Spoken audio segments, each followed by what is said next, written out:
എല്ലാവർക്കും നമസ്കാരം. 5 സെഷനുകളിലായി നാം നടത്തുന്ന ദ്വിദിന ദേശീയ സെമിനാറിന്റെ രണ്ടാമത്തെ സെഷനാണ് ദേശം എന്നത്. ഈ സെഷനിൽ 6 പ്രബന്ധങ്ങളാണ് അവതരിപ്പിക്കാനുള്ളത്. അതിൽ 5 ഓഫ്ലൈൻ ആയിട്ടുള്ള പ്രസന്റേഷനും 1 ഓൺലൈൻ ആയിട്ടുള്ള പ്രസന്റേഷനുമാണ്. ഈ സെഷനിലെ വിദഗ്ധരായ ആളുകളെ പറ്റിയുള്ള എല്ലാം പറയുകയുണ്ടായി. അഭിലാഷ് മാഷിനും രാധാകൃഷ്ണൻ മാഷിനും ഹക്കി മാഷിനും അവതാരകർക്കും എല്ലാവർക്കും ദേശത്തിലേക്ക് സ്വാഗതം. ദേശം എന്നുള്ളൊരു പദം നമുക്കുള്ളിൽ തീർക്കുന്ന ഒരു സ്വാഭാവികമായ സങ്കല്പം വളരെ ടാഞ്ചബിളായ, തൊടാൻ കഴിയുന്ന, കൃത്യമായി അതിരുതിരിക്കപ്പെട്ട ഒരു ഭൂവിസ്താരം എന്നുള്ളതാണ്.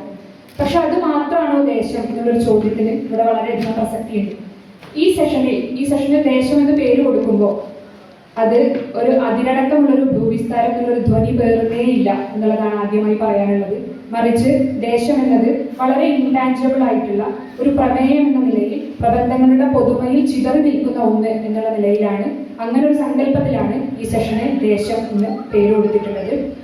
അങ്ങനെ വരുമ്പോൾ ഈ സെഷനിലെ പ്രബന്ധങ്ങളെ സൂക്ഷ്മമായി പരിശോധിച്ചപ്പോൾ അതൊരു പക്ഷേ ഈ ചിതറി നിൽപ്പ്, ദേശത്തിന്റെ വിഭാവനയ്ക്കകത്തുള്ള ഈ ചിതറി നിൽപ്പ് എന്നത് ഒരു പക്ഷേ ഒരു ഓർമ്മ എന്ന നിലയിലായിരിക്കാം, അല്ലെങ്കിൽ ഒരു മാനസികാവസ്ഥ എന്ന നിലയിലോ, വൈജ്ഞാനിക മലയാളത്തിന്റെ ഭാവി എന്ന നിലയിലോ, പൗരസ്ത്യവാദ യുക്തി വഴി രൂപപ്പെടുന്ന ഭാരതീയ പൈതൃകത്തിന്റെ നിർമ്മിത ഭൂതകാലം എന്ന നിലയിലോ, സമരത്തിലൂടെ രൂപപ്പെടുന്ന ഒരു ആഖ്യാനം എന്ന നിലയിലോ, അതല്ലെങ്കിൽ ലിജോ ജോസിന്റെ ഫ്രെയിമിലൂടെ രൂപപ്പെടുന്ന ക്രിസ്ത്യാനിറ്റിയുടെ പ്രാദേശിക വഴക്കങ്ങൾ എന്ന നിലയിലോ, അതുമല്ലെങ്കിൽ മുഹ്യിദ്ദീൻ മാല തീർക്കുന്ന സാഹിത്യ പ്രതിരോധം എന്ന നിലയിലോ ഒക്കെ ആവാം. അപ്പോൾ ഇങ്ങനെ വരുമ്പോൾ ഈ സെഷനകത്ത് ഉൾപ്പെട്ട ഏതൊരാൾക്കും തോന്നാവുന്ന സ്വാഭാവികമായ ഒരു ചോദ്യം, ഇതെങ്ങനെയാണ് ദേശത്തിനകത്ത് ഉൾപ്പെടുക എന്നുള്ളതാണ്. അത് സ്വാഭാവികവുമാണ്. അപ്പോൾ അത്തരം ഒരു അനുശീലനപരമായ കാഴ്ചയെ, അതല്ലെങ്കിൽ ആധുനികത തീർത്ത ഒരു വിഷയ വിഭജനത്തിന്റെ യുക്തിയെ പൊളിക്കുന്ന തരത്തിൽ പരസ്പര വിനിമയത്തിലൂടെ രൂപപ്പെടുന്ന ഒരു സംഘർഷ സ്ഥാനം എന്നുള്ള നിലയാണ് യഥാർത്ഥത്തിൽ ഇവിടെ ദേശത്തിനുള്ളത്. അതുകൊണ്ട് തന്നെ ദേശം എന്നത് ഇവിടെ ഒറ്റ അർത്ഥത്തിലുള്ള ഒരു കാര്യമല്ല, ഭൂമിശാസ്ത്രപരമായിട്ടുള്ള ഒരു സത്തയുമല്ല. ഇതിന് രണ്ടിനൊപ്പം പ്രബന്ധങ്ങൾ പുലർത്തുന്ന ഒരു ഭാവനാബന്ധം, ഒരു ഇമാജിനറി റിലേഷൻ, അല്ലെങ്കിൽ ഈ പ്രബന്ധങ്ങൾ തമ്മിൽ പുലർത്തുന്ന ഒരു ഭാവബന്ധം, ഒരു അഫക്റ്റ് റിലേഷൻ എന്നുള്ള നിലയിലാണ് ദേശം എന്നുള്ള സങ്കല്പം ഇവിടെ സ്വീകരിക്കപ്പെട്ടിട്ടുള്ളത്. ഈ 6 പ്രബന്ധങ്ങളും വ്യത്യസ്തമായിട്ടുള്ള രീതിയിൽ ദേശം എന്നുള്ള ഒരു ഭാവനയെ അതിനകമേ സൂക്ഷിക്കുന്നുണ്ട് എന്ന് പറഞ്ഞാലും അതതിൻ്റെ പ്രത്യക്ഷമായിട്ടൊരു യുക്തിയിൽ കാണണമെന്നോ, അതിൻ്റെ കെട്ടിലും മട്ടിലും അത്ര ഒരു ദേശസങ്കല്പം കാണണമെന്നോ, അതിനൊരു പൊതുരൂപമുണ്ടെന്നോ ഈ പറഞ്ഞ ദേശസങ്കല്പത്തിന് അർത്ഥമില്ല. പരസ്പരം പോരടിക്കുന്ന തരത്തിലോ അല്ലെങ്കിൽ പരസ്പരം പൂരിപ്പിക്കുന്ന തരത്തിലോ ഒക്കെ ആകാം ഈ പ്രബന്ധങ്ങളിലെ ദേശസങ്കല്പത്തിന്റെ വളരെ വിലീനമായിട്ടുള്ള നിൽപ്പ്. ഒരു ഉദാഹരണം പറയുകയാണെങ്കിൽ, ഈ സെഷനകത്തെ ഒരു പ്രബന്ധത്തിൽ അധിനിവേശകാലത്തെ സാഹിത്യ പ്രതിരോധമായാണ് ആ ദേശസങ്കല്പം പ്രത്യക്ഷപ്പെടുന്നതെങ്കിൽ, മറ്റൊരു പ്രബന്ധത്തിൽ മുതലാളിത്ത കാലത്തെ ലോക കമ്പോളത്തിന്റെ അൽഗോരിതങ്ങളോടും സമവായങ്ങളോടും എതിരിടുന്ന ഒരു ഭാഷാ പ്രതിരോധമായാണ് ആ ദേശസങ്കല്പം വിലീനമായി നിൽക്കുന്നത് എന്നതാണ് സൂചിപ്പിക്കാനുള്ളത്. അപ്പൊ ഇത്തരത്തിൽ പൗരസ്ത്യവാദ യുക്തി, മനോരോഗം, വൈജ്ഞാനിക മലയാളം, സമരാഖ്യാനം, ക്രിസ്ത്യാനിറ്റിയുടെ പ്രാദേശിക വഴികൾ, അധിനിവേശത്തോടുള്ള തദ്ദേശീയ പ്രതികരണം എന്നീ ഭിന്നതയാർന്ന ഊന്നലുകളിൽ നിലയുറപ്പിക്കുന്ന ഈ പ്രബന്ധങ്ങൾ ദേശഭാവന എന്ന പൊതുപ്രമേയത്തെ വിവക്ഷാ വ്യതിയാനങ്ങളോടെ സൂക്ഷിക്കുകയും പങ്കുവയ്ക്കുകയും ചെയ്യുന്നു എന്നാണ് ഈ പറഞ്ഞതിന്റെ ചുരുക്കം.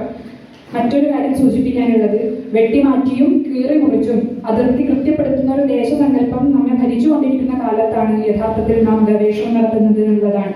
അത്തരമൊരു സങ്കല്പത്തിനകത്ത് ഭാവപരമായ ഒരു ഇഴയെടുപ്പമോ ചിതറലുകളുടെ ഒരു ചേർന്നു നിൽപ്പോ നമുക്ക് കാണാൻ കഴിയില്ല.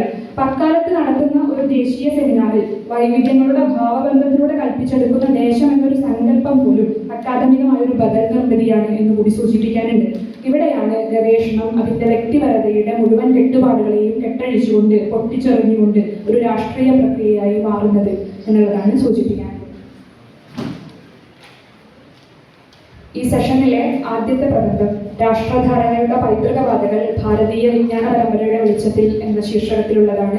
MG യൂണിവേഴ്സിറ്റിയിലെ ഗവേഷകയായ രാജിക കെയാറിനെ ഏറെ സ്നേഹത്തോടെ പ്രബന്ധാവതരണത്തിന് വേണ്ടി ക്ഷണിക്കുന്നു. സദസ്സിലും വേദിയിലായിരിക്കുന്ന എല്ലാവർക്കും എൻ്റെ നമസ്കാരം. രാഷ്ട്രധാരണയുടെ പൈതൃകവാദികൾ ഭാരതീയ വിജ്ഞാന പരമ്പരയുടെ വെളിച്ചത്തിൽ എന്നുള്ളതാണ് എൻ്റെ പേപ്പറിൻ്റെ ടൈറ്റിൽ. രാഷ്ട്രം എന്ന ആശയം ആധുനിക കാലത്താണ് നിലവിലെ രൂപത്തിൽ പരിപുഷ്ടമായത് എന്നതാണ് പൊതുവായ അഭിപ്രായം. പക്ഷേ ഭാരതീയ വിജ്ഞാന പരമ്പരകളിലൂടെയോ പൈതൃക ഗ്രന്ഥങ്ങളിലൂടെയോ നോക്കിയാൽ രാജ്യം, ജനപദം, സംഘം, സംസ്ഥാനം തുടങ്ങിയ ആശയങ്ങൾ പുരാതന കാലം മുതൽ തന്നെ ആവിഷ്കരിക്കപ്പെട്ടതും ചിന്തിക്കപ്പെട്ടതുമാണെന്നത് കാണാം. അതിലൂടെ രൂപം കൊണ്ടിരിക്കുന്നത് വെറും ഭൂമിശാസ്ത്രപരമായ അതിരുകളല്ല, സംസ്കാരപരമായ ഐക്യതയും ധാർമ്മിക ബോധവുമായിരുന്നു. ദേശം എന്നത് ഭൗമപരിധിയല്ല, അത് ജീവപരിശുദ്ധമായ ഒരു ബോധമാണ്. ഈ വാക്കുകൾ ഭാരതീയ പൈതൃക വിജ്ഞാനത്തിൽ രാഷ്ട്രബോധം എങ്ങനെയാണ് രൂപപ്പെട്ടത് എന്നതിന്റെ സൂചനയാണ്.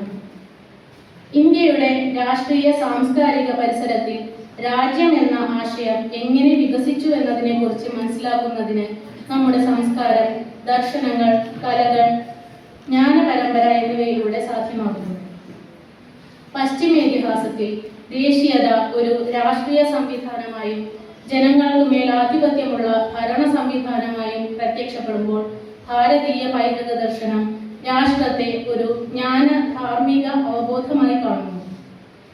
അഥർവവേദം മുതൽ ചാണക്യന്റെ അർത്ഥശാസ്ത്രം വരെയുള്ള ഗ്രന്ഥങ്ങളിൽ ദേശം എന്നത് പ്രകൃതിയോടും മനുഷ്യരോടും ആത്മബന്ധത്തിൽ നിലനിൽക്കുന്ന ഒരു ജീവശക്തിയായി രൂപപ്പെടുന്നു. ഈ പ്രബന്ധം ദേശം, ദേശഭക്തി, പൗരത്വം തുടങ്ങിയ ആശയങ്ങളും രാജ്യസങ്കല്പവുമെല്ലാം ഭാരതത്തിന്റെ പൈതൃക വിജ്ഞാനശാലയിൽ എപ്രകാരമാണ് നിർവചിക്കപ്പെട്ടിരിക്കുന്നത് എന്ന് മനസ്സിലാക്കുകയാണ് ലക്ഷ്യമാക്കുന്നത്. പൈതൃക വിജ്ഞാനത്തിൽ ദേശധാരണ. ഭാരതീയ പൈതൃക വിജ്ഞാനത്തിൽ ദേശം എന്നത് ഭൗമപരിധിയല്ല, മറിച്ച് ധാർമ്മികവും ആത്മീയവുമായ ഒരു ബാധ്യതയാണ്. വേദസാഹിത്യത്തിൽ ദേശം ജീവജാലങ്ങളെയും പ്രകൃതിയെയും ഉൾക്കൊണ്ടൊരു അസ്തിത്വമാണ്. അഥർവവേദത്തിൽ ശം നോ അസ്തു ദ്വിപദേ ശം ചതുഷ്പദേ എന്ന സൂക്തം നമുക്ക് കാണാൻ സാധിക്കും. അതായത് മനുഷ്യർക്കും മൃഗങ്ങൾക്കും സമാധാനം നേരുന്നു. ദേശം ഒരു ജീവസഞ്ചിതമായ സാമൂഹിക ഏകത്വമായി പ്രത്യക്ഷപ്പെടുന്നത് ഇവിടെ നമുക്ക് കാണാം.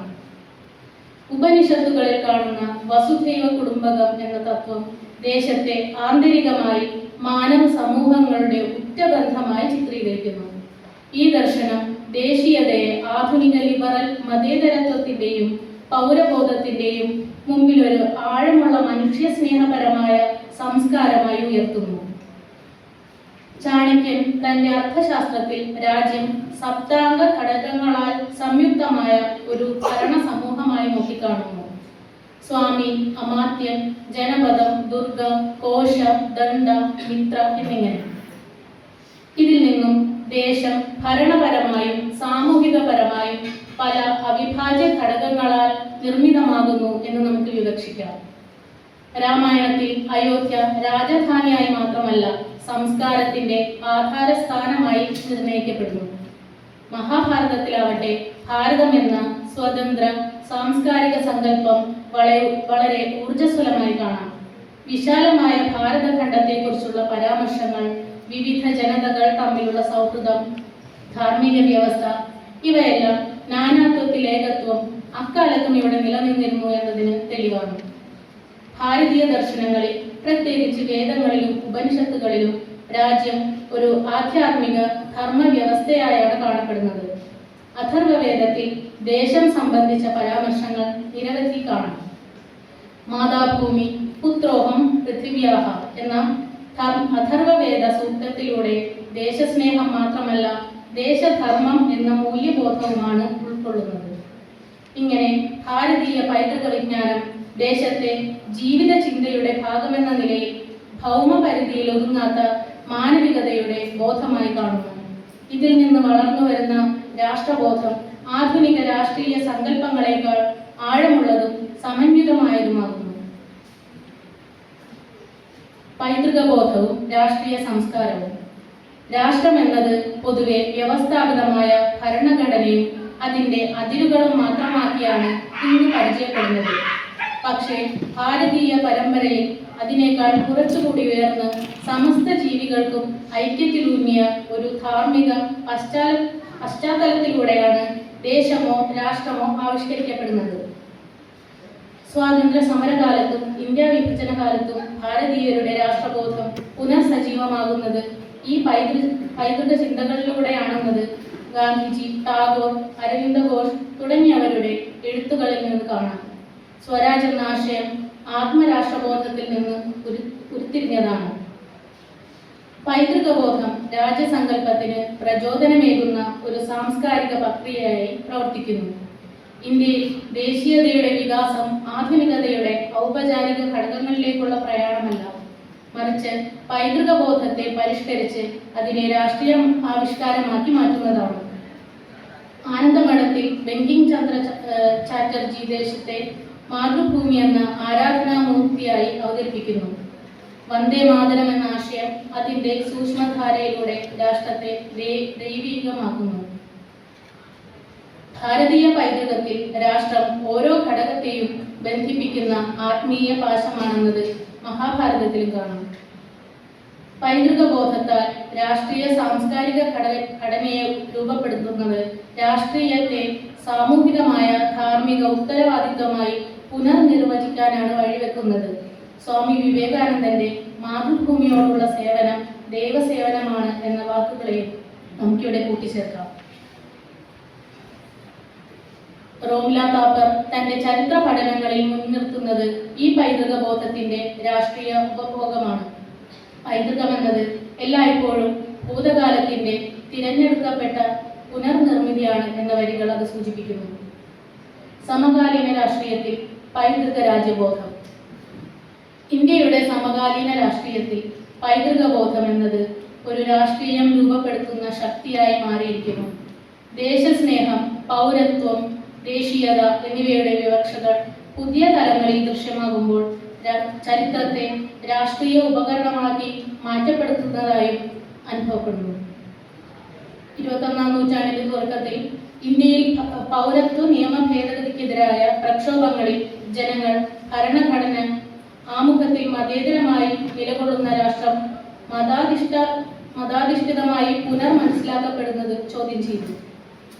എക്സ്ട്രീംലി ഓൺലൈൻ എന്ന ഗ്രന്ഥത്തിൽ ടൈലർ ലോറൻസ് സമൂഹ മാധ്യമങ്ങൾ എങ്ങനെ പൈതൃകത്തെ വ്യാപാര സാധനങ്ങളാക്കി പരിഷ്കരിക്കുന്നു എന്നത് നിരീക്ഷിക്കുന്നു. സുബോഫിന്റെ സർവൈലൻസ് ക്യാപിറ്റലിസം ഗൃഹാതുരത്വത്തെ ഒരു ഡാറ്റയായും ദേശസ്നേഹത്തെ ഉപഭോഗ ശൈലിയായും തിരിച്ചറിയുന്ന സാഹചര്യത്തെ ചർച്ച ചെയ്യുന്നു. പൈതൃക രാജ്യബോധം ഒരു സാംസ്കാരിക മൂല്യബോധമായി നിലകൊള്ളുമ്പോൾ അത് ഉൾക്കൊള്ളാവുന്നതാണ്. പക്ഷേ അത് തീവ്ര രാഷ്ട്രവാദത്തിലേക്കോ മതാധിഷ്ഠിത പൗരത്വത്തിലേക്കോ വഴിവെക്കുമ്പോൾ ജനാധിപത്യത്തിൽ ആശങ്കയും ഉരുത്തിരിയുന്നു. രാജ്യസങ്കല്പം എന്നത് ഭാരതീയ പൈതൃക വിജ്ഞാനത്തിൽ നിന്നും ഉരുത്തിരിഞ്ഞ ധാർമ്മികവും സാംസ്കാരികവുമായ ഒരു ആന്തരിക അവബോധമാണ്. ഭാരതീയ വിജ്ഞാന പരമ്പരയെ അടിസ്ഥാനമാക്കിയുള്ള രാഷ്ട്രധാരണകൾ ആധുനിക കാലത്തിനു മുമ്പ് തന്നെ ആശയപരമായി ആഴമേറിയ രൂപത്തിൽ നിലകൊണ്ടിരുന്നു. ആത്മതത്വപരമായ ദേശധർമ്മബോധം, സാംസ്കാരികപരമായ ഐക്യത്തെ അടിസ്ഥാനമാക്കിയ രാഷ്ട്രീയ ചിന്ത, ഭരണഘടനാപരമായ ഔപചാരികത എന്നിവ ചേർന്നാണ് ഭാരതീയ രാഷ്ട്രസങ്കല്പം പൈതൃക പാതകളിലൂടെ യാത്ര ചെയ്തത്. ഇന്ന് രാഷ്ട്രം എന്ന ആശയം ആധുനിക ഭരണഘടനാത്മകമായി മാത്രം തിരിച്ചറിയപ്പെടുമ്പോൾ ഈ പൈതൃക പാതകളിലേക്കുള്ള പുനർവായന അനിവാര്യമാണ്. അത് നമ്മുടെ ദേശാനുഭവത്തെ ആഴമുള്ളതാക്കുകയും രാഷ്ട്രീയത്തിൽ ധാർമ്മികതയും ചിന്താശേഷിയും പരിപോഷിപ്പിക്കുകയും ചെയ്യുന്നു. നന്ദി. നന്ദി രാജിക. അടുത്ത പ്രബന്ധം മനോരോഗങ്ങളുടെ കേരളീയ പരിസരം, Shruthi M, government arts and science college, Kozhikode.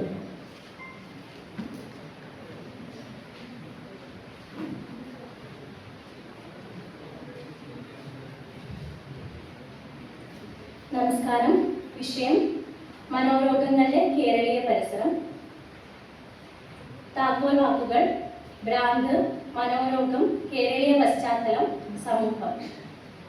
മനുഷ്യൻ എന്നാൽ മനസ്സാണോ ശരീരമാണോ അതല്ല ഇവ രണ്ടിന്റെയും പരസ്പര യോഗമാണോ എന്നത് തത്വശാസ്ത്രങ്ങളുടെ ചരിത്രത്തിലുടനീളം തർക്ക വിഷയമായിരുന്നു. നശ്വരമായ ശരീരത്തിൽ കുടികൊള്ളുന്ന ചൈതന്യമായും അനശ്വരതയായും ആത്മീയവാദികൾ മനസ്സിനെ കരുതിയപ്പോൾ മസ്തിഷ്കത്തിലെ സങ്കീർണങ്ങളായ രാസപ്രവർത്തനങ്ങളുടെ ഫലമാണ് മനസ്സ് എന്ന് ആധുനിക ശാസ്ത്രം വാദിച്ചു. മനനം ചെയ്യാനുള്ള ശേഷിയാണ് മനുഷ്യന്റെ അടിസ്ഥാന ഗുണമെന്ന് ഈ രണ്ട് ധാരകളും ഒരുപോലെ സമ്മതിക്കുന്നു. എന്നാൽ ഈ ശേഷി എല്ലാ മനുഷ്യരിലും എല്ലാ സമൂഹങ്ങളിലും ഒരുപോലെയല്ല. അതത് സമൂഹങ്ങൾ നിർമ്മിച്ചിട്ടുള്ള ബൗദ്ധിക ധാർമ്മിക അളവുകോലുകൾക്ക് പുറത്തു നിൽക്കുന്ന ഒരു ന്യൂനപക്ഷം എല്ലാ കാലത്തും ഉണ്ടാവും. അവരെ സമൂഹം മാനസിക രോഗികളായി മുദ്ര കുത്തുന്നു. അതായത് മാനസിക രോഗങ്ങൾ അതനുഭവിക്കുന്ന വ്യക്തിയുടെ പരിമിതി എന്നതുപോലെ തന്നെ ആ വ്യക്തിയെ പുറന്തള്ളുന്ന സമൂഹത്തിന്റെ കൂടി പരിമിതിയാണ്. ഒരു വ്യക്തിയുടെ ചിന്തയിലും പെരുമാറ്റത്തിലും കാണുന്ന അസ്ഥിരതകളെ അല്ലെങ്കിൽ വ്യതിയാനങ്ങളെയാണ് മനോരോഗങ്ങൾ എന്ന് പറയുന്നത്. ചിന്തകൾ, വികാരങ്ങൾ, പെരുമാറ്റ രീതികൾ, ഇതിന്റെ അസ്വസ്ഥതകൾ കാരണം ആ വ്യക്തിക്കും മറ്റുള്ളവർക്കും ഉണ്ടാകുന്ന പ്രശ്നങ്ങൾ ഓരോ പ്രവൃത്തിയെയും ബാധിക്കുന്നു. ഇത് ആ വ്യക്തിയുടെ തൊഴിലിനെയോ പഠനത്തെയോ ഒക്കെ ബാധിക്കുന്ന പ്രശ്നങ്ങളായി മാറുന്നു. ഇതിനെയാണ് മനോരോഗം എന്ന് വിശേഷിപ്പിക്കുന്നത്. മനോരോഗങ്ങളെ തന്നെ ഭ്രാന്ത്, ഉന്മാദം, നൊസ്, വട്ട്, കിറുക്ക്, പിരാന്ത്, ചിത്തഭ്രമം, പിരി, അരപ്പിരി, ലൂസ്, മെന്റൽ തുടങ്ങി പല പേരുകളിലും സമൂഹത്തിൽ പ്രയോഗിച്ചു കാണുന്നുണ്ട്. മനഃശാസ്ത്രപരമായിട്ട് മനോരോഗങ്ങളെ ഒരു രോഗമായും സാമൂഹിക ശാസ്ത്രപരമായ മനസ്സിന്റെ ഒരു അവസ്ഥയുമായാണ് കാണുന്നത്. ഒരു വ്യക്തിയെ നിർമ്മിക്കുന്നതിലും മനോരോഗാവസ്ഥകളെ നിലനിർത്തുന്നതിലും സമൂഹത്തിന്റെ പങ്ക് കുറച്ചു കാണാൻ കഴിയില്ല. അതുകൊണ്ട് തന്നെ മനോരോഗങ്ങളെ സമീപിക്കുമ്പോൾ സാമൂഹ്യ പരിസരത്തിലും മാനസിക പരിസരത്തിലും തുല്യ പ്രാധാന്യം നൽകേണ്ടതുണ്ട്. മാനസികാരോഗ്യ ചരിത്രം പരിശോധിക്കുമ്പോൾ പ്രധാനമായിട്ടും രണ്ട് രീതിയിൽ വിശകലനം ചെയ്യാം. ഒന്ന്, ഇന്ന് കാണുന്ന മനോരോഗങ്ങളുടെ സാന്നിധ്യം പഴയ കാലത്ത് എങ്ങനെയായിരുന്നു എന്നതിന്റെ അടിസ്ഥാനത്തിലും. രണ്ടാമത്, ആധുനിക ചികിത്സയുടെ അല്ലെങ്കിൽ വൈദ്യശാസ്ത്രത്തിന്റെ ചരിത്രം എന്ന നിലയിലും.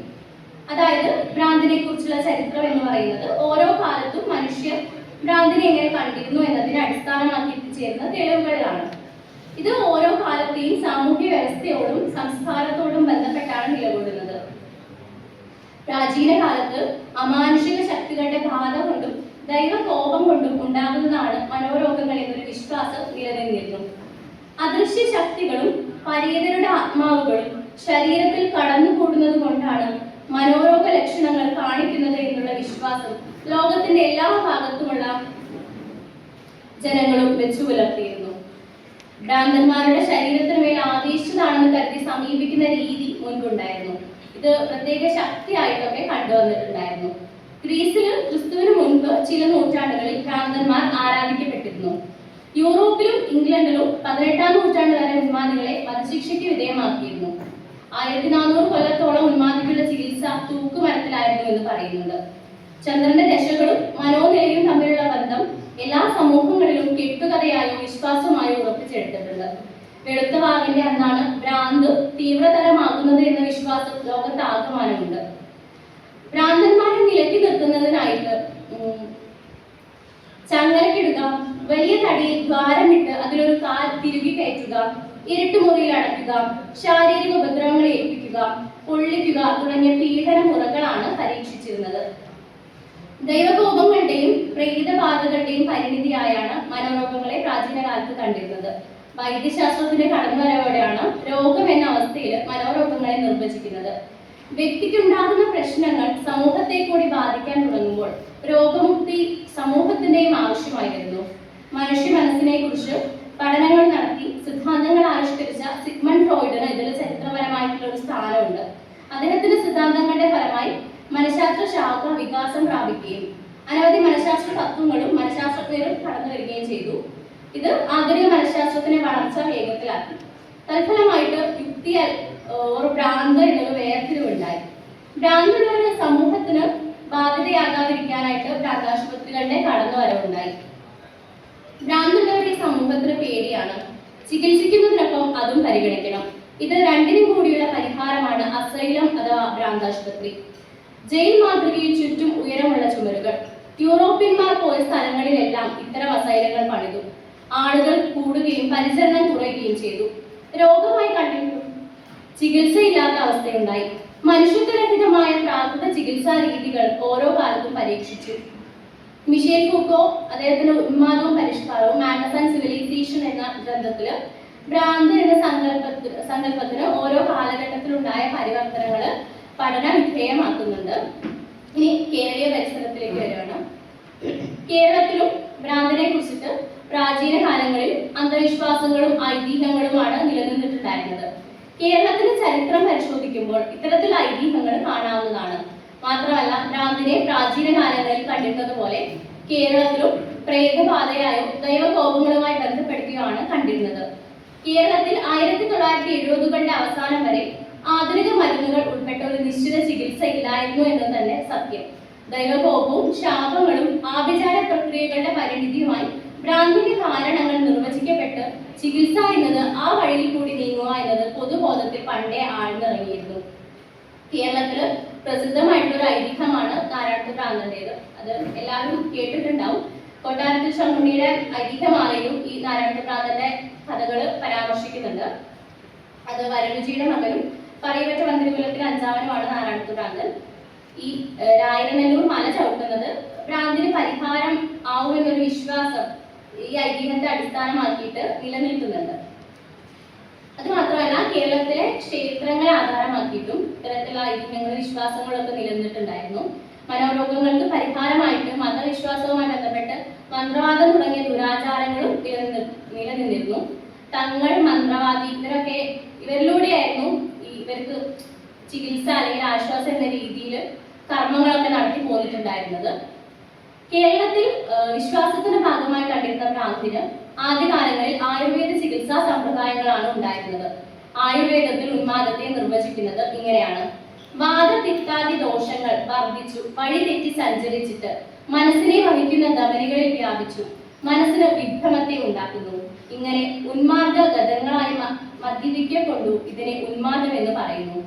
അന്യോന്യം വിരുദ്ധങ്ങളായിരിക്കുന്നവയും വിഷ സംസ്കൃതങ്ങളായിരിക്കുന്നവയും മലിനങ്ങളായിരിക്കുന്നവയുമായ ഭക്ഷണങ്ങളെ കഴിക്കുന്നത് കൊണ്ടും ദേവന്മാർ, ഗുരുക്കന്മാർ, ബ്രാഹ്മണർ ഇവരെ നിന്ദിക്കുന്നത് കൊണ്ടും അതിയായ ഭയമോ സന്തോഷമോ കൊണ്ട് മനസ്സിന് അഭിഘാതം വഹിക്കുന്നത് കൊണ്ടും ശരീരം കൊണ്ട് വിഷമ രീതിയിലുള്ള പ്രവൃത്തി കൊണ്ടും ഉന്മാദം ഉണ്ടാകുന്നു.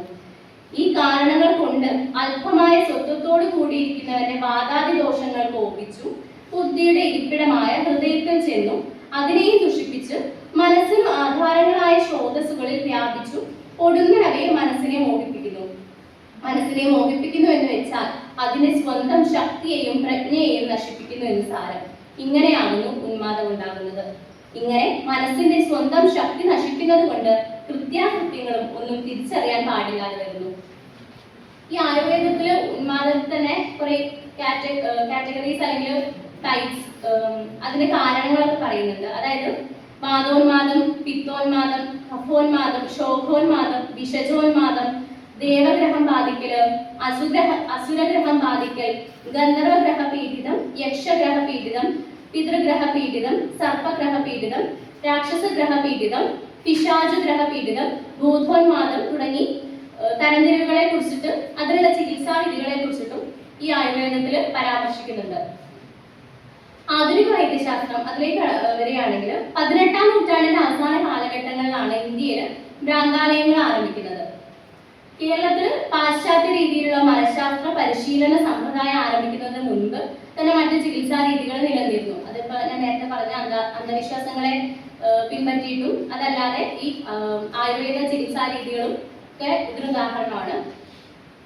പാശ്ചാത്യ രീതിയിലുള്ള ചികിത്സാ സമ്പ്രദായം തിരുവിതാംകൂറിൽ ആരംഭിക്കുന്നത് റാണി ഗൗരി ലക്ഷ്മിബായുടെ കാലത്താണ്. തിരുവിതാംകൂറിൽ 1868 1869 കാലയളവിൽ പരിചയസമ്പന്നരായ ആയുർവേദ ഡോക്ടർമാരെ സിവിൽ ആശുപത്രിയിൽ ജീവനക്കാരെ നിയമിക്കുകയും ഒരു ഭ്രാന്താലയം ആരംഭിക്കുകയും ചെയ്തു.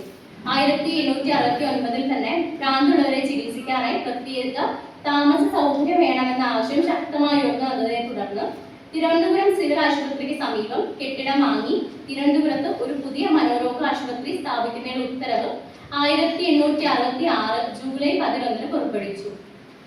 1878 1879 ഇടയിൽ സ്ത്രീകൾക്ക് മാത്രമായി ഒരു ഭ്രാന്താലയം തുറന്നു. 1903 1904 ഇടയിൽ തലസ്ഥാന പരിധിക്ക് പുറത്തുള്ള ഉളമ്പാറയിലെ ഭ്രാന്താലയമാക്കി മാറ്റാനുള്ള കെട്ടിടത്തിന്റെ പണി പൂർത്തിയാക്കുകയും ഭ്രാന്തന്മാരെ അതിലേക്ക് പ്രവേശിപ്പിക്കുകയും ചെയ്തു. 1921 ഇതിന്റെ പേര് മാനസികാരോഗ്യ കേന്ദ്രം എന്നാക്കി, അതായത് ഹോസ്പിറ്റൽ ഫോർ മെന്റൽ ഡിസീസസ് എന്നാക്കി മാറ്റി. യൂറോപ്യൻ വൈദ്യ ചികിത്സ കൊച്ചിയിൽ അവതരിപ്പിക്കാനുള്ള ആദ്യ ശ്രമം നടത്തിയത് റവറൻഡ് ജെ ഡോട്ട്സൺ ആണ്. അദ്ദേഹം മട്ടാഞ്ചേരിയിൽ 1818 ഒരു ഡിസ്പെൻസറി സ്ഥാപിക്കുകയുണ്ടായി. 1892 കൊച്ചിയിൽ ആദ്യത്തെ ഭ്രാന്താലയം അല്ലെങ്കിൽ മനോരോഗ ആശുപത്രി ആരംഭിക്കുന്നത്. 1892 14 രോഗികൾക്ക് താമസ സൗകര്യമുള്ള ഒരു ചെറിയ ഭ്രാന്താലയം തൃശ്ശൂരിൽ തുറക്കുകയും പ്രാദേശിക ആശുപത്രിയുടെ ചുമതലയുള്ള മെഡിക്കൽ സബോർഡിനേറ്റിന് കീഴിലാക്കുകയും ചെയ്തു. കോഴിക്കോട് ആദ്യത്തെ ഭ്രാന്താലയം സ്ഥാപിക്കുന്നത് 1872 കൊളോണിയൽ കാലഘട്ടത്തിൽ സൈന്യത്തിൽ നിന്ന് ഭ്രാന്തന്മാരെ ഇവിടെ പ്രവേശിപ്പിച്ചിട്ടുണ്ടായിരുന്നു. പിന്നീട് സാധാരണക്കാരെയും ഇംഗ്ലീഷുകാരല്ലാത്തവരെയും പ്രവേശിപ്പിച്ചു വന്നു. സ്വതന്ത്ര ഇന്ത്യയിൽ ഇത് ജയിൽ വകുപ്പിന് കീഴിലായിരുന്നു. പിന്നെ അത് 2 വർഷം കൂടി ജയിൽ വകുപ്പിന് കീഴിൽ തന്നെ നിന്നു. പിന്നെ അത് 1950 ആയപ്പോൾ ആശുപത്രി ആരോഗ്യ വകുപ്പിന് കീഴിലേക്ക് മാറ്റി. എസ് കെ പൊറ്റക്കാട് അദ്ദേഹത്തിന്റെ സംസാരിക്കുന്ന ഡയറിക്കുറിപ്പുകൾ എന്ന കൃതിയിൽ കോഴിക്കോട് കുതിരവട്ടം ചിത്രരോഗ ആശുപത്രിയുടെ ആദ്യ പേര് കുതിരവട്ടം ഭ്രാന്തൻ ജയിൽ എന്നായിരുന്നു എന്ന് പരാമർശിക്കുന്നുണ്ട്. പിന്നീട് കുതിരവട്ടം ഭ്രാന്തശാല എന്നും പിന്നീട് മാനസിക രോഗാശുപത്രി എന്നും ആക്കി എന്നാണ് അദ്ദേഹം പറയുന്നത്. ഈ നിയമത്തിലേക്ക് കടക്കുകയാണെങ്കിൽ ഇന്ത്യയിലെ മാനസികാരോഗ്യ നിയമങ്ങൾക്ക് പൊതുവായിട്ടുള്ള ഒരു രൂപം കൈവരുന്നത് 1900-കളിലാണ്. മാനസികാസ്വാസ്ഥ്യമുള്ള ബ്രിട്ടീഷുകാരായിട്ടുള്ള കുറ്റവാളികളെ സ്വദേശത്തേക്ക് കൊണ്ടുപോകാൻ സഹായിക്കുന്നതിനായിട്ട് നടപ്പിലാക്കപ്പെട്ട 1851 ലൂണാറ്റിക് റിമൂവൽ ആക്ട് ആണ് ബ്രിട്ടീഷ് ഇന്ത്യയിൽ മാനസിക രോഗവുമായിട്ട് ബന്ധപ്പെട്ട് നിലവിൽ വന്ന ആദ്യത്തെ നിയമം. തുടർന്ന് 1858 3 നിയമങ്ങൾ മാനസിക രോഗങ്ങളുമായിട്ട് നടപ്പിലാക്കപ്പെട്ടു. 1858 ലൂണസി ആക്ട് സുപ്രീം കോടതിയിൽ, 1858 ലൂണസി ആക്ട് ജില്ലാ കോടതികൾ, 1858 ഇന്ത്യൻ ലൂണസി ആക്ട്. ഈ 1858 ഇന്ത്യൻ ലൂണസി ആക്ട് പിന്നീട് 2 തവണ 1886 1889 ഭേദഗതി ചെയ്തു. അതിനു മുന്നേ 1877 ഒരു മിലിറ്ററി ലൂണാറ്റിക് ആക്ട് നടപ്പിലാക്കപ്പെടുന്നുണ്ട്. 1912 ഈ നിയമങ്ങളൊക്കെ ഇന്ത്യൻ ലൂണസി ആക്ടിന് കീഴിൽ ഏകീകരിക്കപ്പെട്ടു. ആ 1912 കൂടിയാണ് കേരളത്തിൽ ഈ ആദ്യം ഭ്രാന്താലയം അങ്ങനെയൊക്കെയാണ് പേരുണ്ടായിരുന്നത്. ആ പേര് മാനസിക രോഗാശുപത്രി, മാനസികാരോഗ്യ കേന്ദ്രം എന്നതിലേക്കൊക്കെ മാറുന്നത് ഈ ഏകീകരണം നടന്നതിന് ശേഷമാണെന്നാണ് കാണുന്നത്. 35 വർഷങ്ങൾക്ക് ശേഷം 1987 മാനസികാരോഗ്യ നിയമം രൂപീകരിക്കപ്പെട്ടു. 1987 മാനസികാരോഗ്യ നിയമം മനുഷ്യാവകാശങ്ങളെ ഹനിക്കുന്നു എന്ന തരത്തിൽ വിമർശനങ്ങൾ ഉണ്ടായി. അതിനെ തുടർന്നിട്ട് പിന്നെ മനുഷ്യാവകാശത്തിനൊക്കെ പ്രാധാന്യം നൽകിക്കൊണ്ട് 2017 പുതിയ നിയമം പ്രാബല്യത്തിൽ വന്നു. അത് നിലവിൽ വരുന്നത് പിന്നെ 2018 മെയ് 29 മുതലാണ് ഈ നിയമം വരുന്നത്. അപ്പോൾ 2017 വന്ന ഈ മാനസികാരോഗ്യ പരിരക്ഷാ നിയമമാണ് ഇപ്പൊ നിലനിൽക്കുന്നത്. അത് 1987 ഉണ്ടായിരുന്ന മാനസികാരോഗ്യ നിയമം റദ്ദ് ചെയ്തുകൊണ്ടാണ് വരുന്നത്. സമൂഹം, അധികാരം, ഭ്രാന്ത്.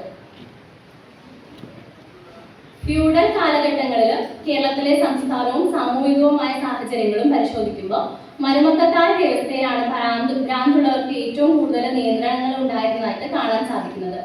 സാമൂഹിക നിയന്ത്രണത്തിനുള്ള ഒരു ഉപാധിയായിട്ട് ആ കാലഘട്ടങ്ങളിൽ ഭ്രാന്ത് ഉപയോഗിച്ചു പോന്നിരുന്നു. തറവാടുകളിൽ ഇത്തരം വ്യക്തികളെ കൂട്ടിയിടുകയും ചങ്ങലക്കിടുകയും ചെയ്യുന്ന രീതി ഉണ്ടായിരുന്നു. ഇവരെ അടക്കി നിർത്തുന്നതിനായിട്ട് കഠിനമായിട്ടുള്ള ശാരീരിക ഉപദ്രവങ്ങളും ഏൽപ്പിച്ചിരുന്നു. ചില തറവാടുകളിൽ പാരമ്പര്യമായിട്ട് ഇത്തരം വ്യക്തികൾക്കായിട്ട് ഒരു ഇരുട്ടുമുറി തന്നെ ഉണ്ടായിരുന്നു. ഭ്രാന്തുള്ളവരെ നിയന്ത്രണ പരിധിയിൽ കൊണ്ടുവരുന്നതിനും അധികാരം പ്രയോഗിക്കുന്നതിനും തടവിലാക്കുന്ന രീതിയാണ് അതുകൊണ്ട് ആ കാലഘട്ടങ്ങളിൽ പ്രയോഗിച്ചു പോന്നിട്ടുണ്ടായിരുന്നത്. ഈ ഇതൊക്കെ പറഞ്ഞുകൊണ്ട് മലയാള സാഹിത്യത്തിൽ ഒരുപാട് കൃതികൾ വന്നിട്ടുണ്ട്. ഞാൻ ഇവിടെ പരാമർശിക്കുന്നില്ല. അങ്ങനെ ഒരു പാർശ്വവൽക്കരിക്കപ്പെട്ട വിഭാഗമായിട്ടാണ് ആ ഫ്യൂഡൽ കാലഘട്ടത്തിലും ഈ മാനസിക രോഗികളെ കണ്ടിട്ടുണ്ടായിരുന്നത്. കുടുംബ വ്യവസ്ഥയിലൂടെ അധികാരം പ്രയോഗിക്കുകയും അതിലൂടെ ഭ്രാന്തിനെ നിർമ്മിക്കുകയുമാണ് യഥാർത്ഥത്തിൽ ചെയ്തിരുന്നത്. സമൂഹത്തിന് ഒരു കണ്ണിയായ കുടുംബത്തിലൂടെ അധികാരം പ്രയോഗിക്കുന്നു. പുരുഷാധിപത്യ വ്യവസ്ഥ നിലനിന്നിരുന്നത് കൊണ്ട് തന്നെ സ്വന്തമായിട്ട് ശബ്ദം ഉയർത്താൻ പറ്റാത്ത വ്യക്തികളെ ഭ്രാന്തിനുള്ളിൽ മെരുക്കി ഒതുക്കി നിർത്താനാണ് കുടുംബവും സമൂഹവും ശ്രമിക്കുന്നത്. ഇത്തരത്തിൽ തടവിലാക്കപ്പെടുന്ന അല്ലെങ്കിൽ മുദ്രകുത്തപ്പെടുന്ന ആളുകൾക്ക് അവരുടെ സ്വതന്ത്ര ജീവിതം നഷ്ടമാവുകയും അവർ അസാധാരണമായതൊന്നും കാണുകയും ചെയ്തു പോയിരുന്നു. ഇങ്ങനെ ഒരു അവസ്ഥയിൽ എത്തിപ്പെട്ടാൽ അത് തിരിച്ച് ഒരു സ്വന്തം ജീവിതത്തിലേക്ക് അല്ലെങ്കിൽ ഒരു തിരിച്ചുപോക്ക് ഉള്ളതായിട്ട് കണ്ടിരുന്നില്ല. ഇതിനുള്ള ഏക പരിഹാരം മരണം മാത്രമായിട്ടാണ് അന്നത്തെ കാലഘട്ടങ്ങളിൽ കണ്ടിട്ടുണ്ടായിരുന്നത്. അത് മാത്രമല്ല, മനോരോഗങ്ങളെ കുറിച്ചിട്ട് അന്നത്തെ കാലഘട്ടത്തിൽ ഒരുപാട് സ്റ്റിഗ്മ നിലനിന്നിട്ടുണ്ടായിരുന്നു. അതായത് അക്രമാസക്തരാണ്, ഇന്നും ചിലപ്പോൾ അതിനെ പിൻപറ്റിയിട്ട് ആ വിശ്വാസങ്ങൾ ഒക്കെ നമ്മുടെ ഇടയിൽ തന്നെ നിലനിൽക്കുന്നുണ്ടാവും. എല്ലാവരും ഒരുപോലെയാണ്. അതിലെ വ്യത്യസ്തതകൾ മനസ്സിലാക്കാനോ അതിനുള്ളിലുള്ള ടൈപ്സ് ഒന്നും അന്ന് അതിനെക്കുറിച്ചൊന്നും ആരും മനസ്സിലാക്കിയിട്ടുണ്ടായിരുന്നില്ല. ഈ സാമൂഹിക സാംസ്കാരിക പശ്ചാത്തലത്തിലാണ് കേരളത്തിൽ മാനസികാരോഗ്യ കേന്ദ്രങ്ങൾ അല്ലെങ്കിൽ ഭ്രാന്താലയങ്ങൾ ഉദയം കൊള്ളുന്നത്. ഭ്രാന്താലയങ്ങളുടെ ഉദയം വീടുകളിൽ തടവിലിരുന്നതിന് പകരം മറ്റൊരു കേന്ദ്രത്തിൽ ഈ രീതി തുടരുന്നതിനെ സഹായിക്കുകയാണ്, അതിന് സാഹചര്യം ഒരുക്കുകയാണ് ചെയ്തത്. യഥാർത്ഥത്തിൽ മാനസിക രോഗികളെ അടക്കി നിർത്താനും വിട്ടുകൂട്ടാനുള്ള ഒരു ഇടമായിട്ട് മാറുകയാണ് ഭ്രാന്താലയങ്ങൾ. അതായത് വീടിൽ നിന്ന് നേരെ ഷിഫ്റ്റ് എന്ന രീതിയിലേക്ക് ഭ്രാന്താലയങ്ങൾ വന്നപ്പം ആ രീതിയിലാണ് ഉണ്ടായത്. സമൂഹം കുടുംബത്തിലൂടെ പ്രയോഗിച്ചിരുന്ന അധികാരം ഒരു മനഃശാസ്ത്രജ്ഞന്റെ പക്കലേക്ക് എത്തിച്ചേരുക എന്നതാണ് ഈ മാറ്റത്തിലൂടെ സംഭവിച്ചത്. ഭ്രാന്താശുപത്രികളിൽ നേരിടേണ്ടി വന്ന അനുഭവങ്ങളെ പറ്റിയിട്ട് പല എഴുത്തുകാരും അവരുടെ കൃതികളിൽ രേഖപ്പെടുത്തിയിട്ടുണ്ട്. വൈക്കം മുഹമ്മദ് ബഷീറിന്റെ ഓർമ്മയുടെ അറകൾ, പിന്നെ കെ പി രാമനുണ്ണിയുടെ ജീവിതം ഒരു ആഫ്രിക്കാരന്റെ കയ്യിൽ, അങ്ങനെ അവർക്കുണ്ടായ നേരിട്ടുള്ള അനുഭവങ്ങൾ പറയുന്നത് ഞാനിപ്പം സമയക്കുറവ് മൂലം പരാമർശിക്കുന്നില്ല. അന്ന് ഉണ്ടായിരുന്ന ട്രീറ്റ്മെന്റ് അത് അവർക്ക് എങ്ങനെയാണ് ഉണ്ടായിരുന്നത്, അവരുടെ ജീവിതത്തിൽ അത് എത്രമാത്രം ബാധിച്ചു എന്ന കാര്യങ്ങളൊക്കെയാണ് അവർ അതിൽ പരാമർശിച്ചു പോകുന്നത്. അതായത് അന്ന് ഷോക്ക് ട്രീറ്റ്മെന്റ്, ഇൻസുലിൻ തെറാപ്പി അല്ലെങ്കിൽ മരുന്ന് കൊടുക്കുക, ഈ ഒരു രീതിയാണ് ഉണ്ടായിരുന്നത്. അത് ഒരാളുടെ അസുഖം എന്താണ് അതിനൊരു കൃത്യമായിട്ടുള്ള രീതിയിൽ കൊടുക്കുക എന്നുള്ളതല്ലായിരുന്നു, എല്ലാവർക്കും ഒരുപോലെ കൊടുക്കുക എന്നുള്ള രീതിയായിരുന്നു. ഇപ്പൊ കെ പി രാമനുണ്ണിയുടെയൊക്കെ ആത്മകഥ വായിച്ചാൽ നിങ്ങൾക്ക് അതിന്ന് കണ്ടെത്താൻ സാധിക്കും. സമയക്കുറവ് കൊണ്ട് ഞാനത് വായിക്കുന്നില്ല.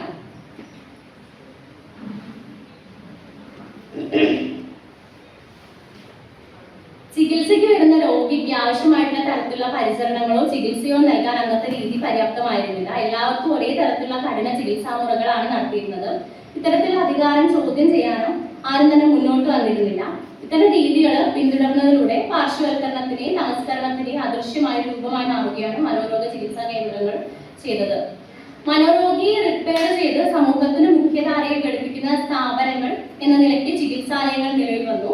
മനസ്സിന്റെ നിഗൂഢമായ ഉള്ളറകളിലേക്ക് നുഴഞ്ഞിറങ്ങാനുള്ള സവിശേഷ ജ്ഞാനവും അധികാരവും സിദ്ധിച്ച ബിഷപ്പുരന്മാർ ജനിച്ചു. വാസ്തവത്തിൽ ശാസ്ത്രത്തിന്റെ ഈ പുതിയ മേഖലയിൽ രൂപപ്പെട്ട സ്ഥാപനങ്ങളും എല്ലാം അധികാര പ്രയോഗത്തിന് രൂപങ്ങൾ എന്ന നിലയിലാണ് പ്രവർത്തിക്കുന്നതെന്നാണ് ഫൂക്കോയുടെ നിഗമനം ഇവിടെ പ്രസക്തമാണ്. നാട്ടു നടപ്പുകൾക്ക് അനുസരിച്ച് ജീവിക്കാനുള്ള വ്യക്തികളുടെ പ്രാപ്തിയാണ് ആരോഗ്യമെന്ന് സ്ഥാപിക്കുക വഴി അത് പ്രാപ്തിക്കുറവിനെ രോഗമായിട്ട് അല്ലെങ്കിൽ ചികിത്സാ വിഷയമായി പ്രതിസ്ഥാനത്ത് നിർത്തി രോഗം ചികിത്സിപ്പിച്ച് മാറ്റുന്നതിലൂടെ രോഗിയെ നടപ്പു വ്യവസ്ഥയുടെ നിയമങ്ങൾ പരിശീലിപ്പിക്കുകയും അതിന്റെ അച്ചടക്കം അയാൾക്ക് മേൽ അടിച്ചേൽപ്പിക്കുകയുമാണ് മനോരോഗ ചികിത്സ ചെയ്യുന്നത്. അധികാര പ്രയോഗത്തിന്റെ പീഡനാത്മകമായ രീതിയാണ് ഈ വ്യവഹാരത്തിലൂടെ പ്രവർത്തനക്ഷമമാകുന്നത് എന്ന് ഫൂക്കോ വാദിക്കുന്നുണ്ട്. കേരളത്തിലെ ഭ്രാന്താശുപത്രികളുടെ ചരിത്രം അല്ലെങ്കിൽ മനോരോഗ ചരിത്രം പരിശോധിക്കുമ്പം ഈ അനുഭവങ്ങളാണ് നമുക്ക് അതിന് കണ്ടെടുക്കാൻ സാധിക്കുന്നത്. ഭ്രാന്തിനെ കുറിച്ചിട്ട് കേരളത്തിൽ നിലനിൽക്കുന്ന സങ്കല്പം കാലങ്ങളായി രൂപപ്പെട്ടു വന്നതാണ്. അത് രൂപപ്പെട്ടു വരുന്നതിൽ പ്രാചീന കാലങ്ങളിലെ വിശ്വാസങ്ങൾ, കുടുംബ വ്യവസ്ഥ, ഭ്രാന്താലയങ്ങൾ സ്വാധീനിച്ചിട്ടുണ്ട്. കേരളത്തിലെ മാനസികാരോഗ്യ ചരിത്രം നിരവധി സാമൂഹിക, മത, വൈദ്യശാസ്ത്ര ഘടകങ്ങൾ ചേർന്നാണ് രൂപം കൊണ്ടതെന്നാണ് ഇതിൽ പറയാൻ ശ്രമിച്ചത്. ഇന്ന് മനഃശാസ്ത്ര മേഖലയിൽ പലതരത്തിലുള്ള മാറ്റങ്ങൾ വന്നിട്ടുണ്ടെങ്കിലും സമൂഹം ഇത്തരം വ്യക്തികളെ പൂർണ്ണമായിട്ട് അംഗീകരിക്കാനോ ശാരീരിക രോഗം പോലെ കണ്ട് ചികിത്സിക്കാനോ ഇന്നും പൂർണ്ണമായി തയ്യാറായിട്ടില്ല എന്നത് ഒരു യാഥാർത്ഥ്യമാണ്. Thank you.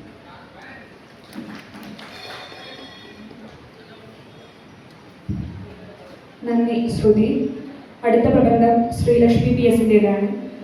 കോഴിക്കോട് ആർട്സ് കോളേജിലെ ഗവേഷകയാണ്. പ്രബന്ധത്തിന്റെ ശീർഷകം വൈജ്ഞാനിക മലയാള വികസനത്തിൽ AI ലാർജ് ലാംഗ്വേജ് മോഡലുകളുടെ സാധ്യതകൾ എന്നതാണ്. ശ്രീലക്ഷ്മിയെ ക്ഷണിക്കുന്നു. പ്രബന്ധ അവതാരകരെ നേരത്തെ അറിയിച്ചിട്ടുള്ള ഒരു കാര്യമായിരുന്നു. 15 മിനിറ്റാണ് നമുക്ക് പ്രബന്ധം അവതരിപ്പിക്കാൻ കിട്ടുന്ന പരമാവധി സമയം. ആ സമയത്തിനകത്ത് നിന്ന് തന്നെ പ്രബന്ധം പൂർണ്ണമായിട്ട് അവതരിപ്പിക്കാൻ അല്ലെങ്കിൽ പറ്റാവുന്ന വിധത്തിൽ അവതരിപ്പിക്കാൻ ശ്രമിക്കണമെന്ന് അഭ്യർത്ഥിക്കുകയാണ്.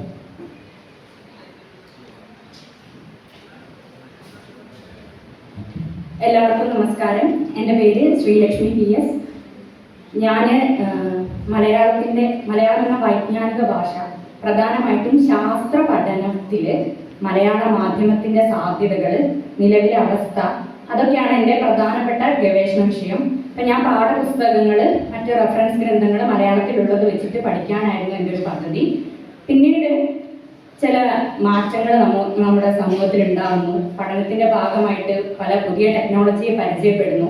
അപ്പൊ ഈ ബോധന രൂപങ്ങൾ അല്ലെങ്കിൽ നമ്മുടെ റെഫറൻസിനായിട്ട് ഉപയോഗിക്കുന്ന സാമഗ്രികളെ കേവലം ഈ പാഠപുസ്തകങ്ങളായിട്ടോ അല്ലെങ്കിൽ ലൈബ്രറിയിൽ നിന്ന് കിട്ടുന്ന പുസ്തകങ്ങളിലേക്ക് ഒതുക്കാൻ പാടില്ല.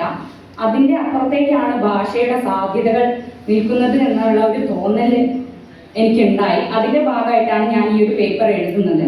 എൻ്റെ പ്രധാനപ്പെട്ട ഗവേഷണ വിഷയം ഇതിന്റെ ഒരു ബന്ധിപ്പിക്കണം എന്നൊക്കെ ഞാൻ ഭാവിയിൽ ആഗ്രഹിക്കുന്നുണ്ട്. അപ്പോൾ ഒരു തുടക്കം എന്നുള്ള രീതിയിലാണ് ഈ വിഷയത്തിനെ മുന്നോട്ട് വെക്കുന്നത്. അപാരമായിട്ടുള്ള ഒരു ടെക്നിക്കൽ നോളജ് ഒന്നും എനിക്കില്ല. അപ്പോൾ എൻ്റെ ഒരു ആലോചന ഇവിടെ പങ്കുവെക്കാമെന്നുള്ള രീതിയിലാണ് ഈ പ്രബന്ധം എഴുതിയിരിക്കുന്നത്.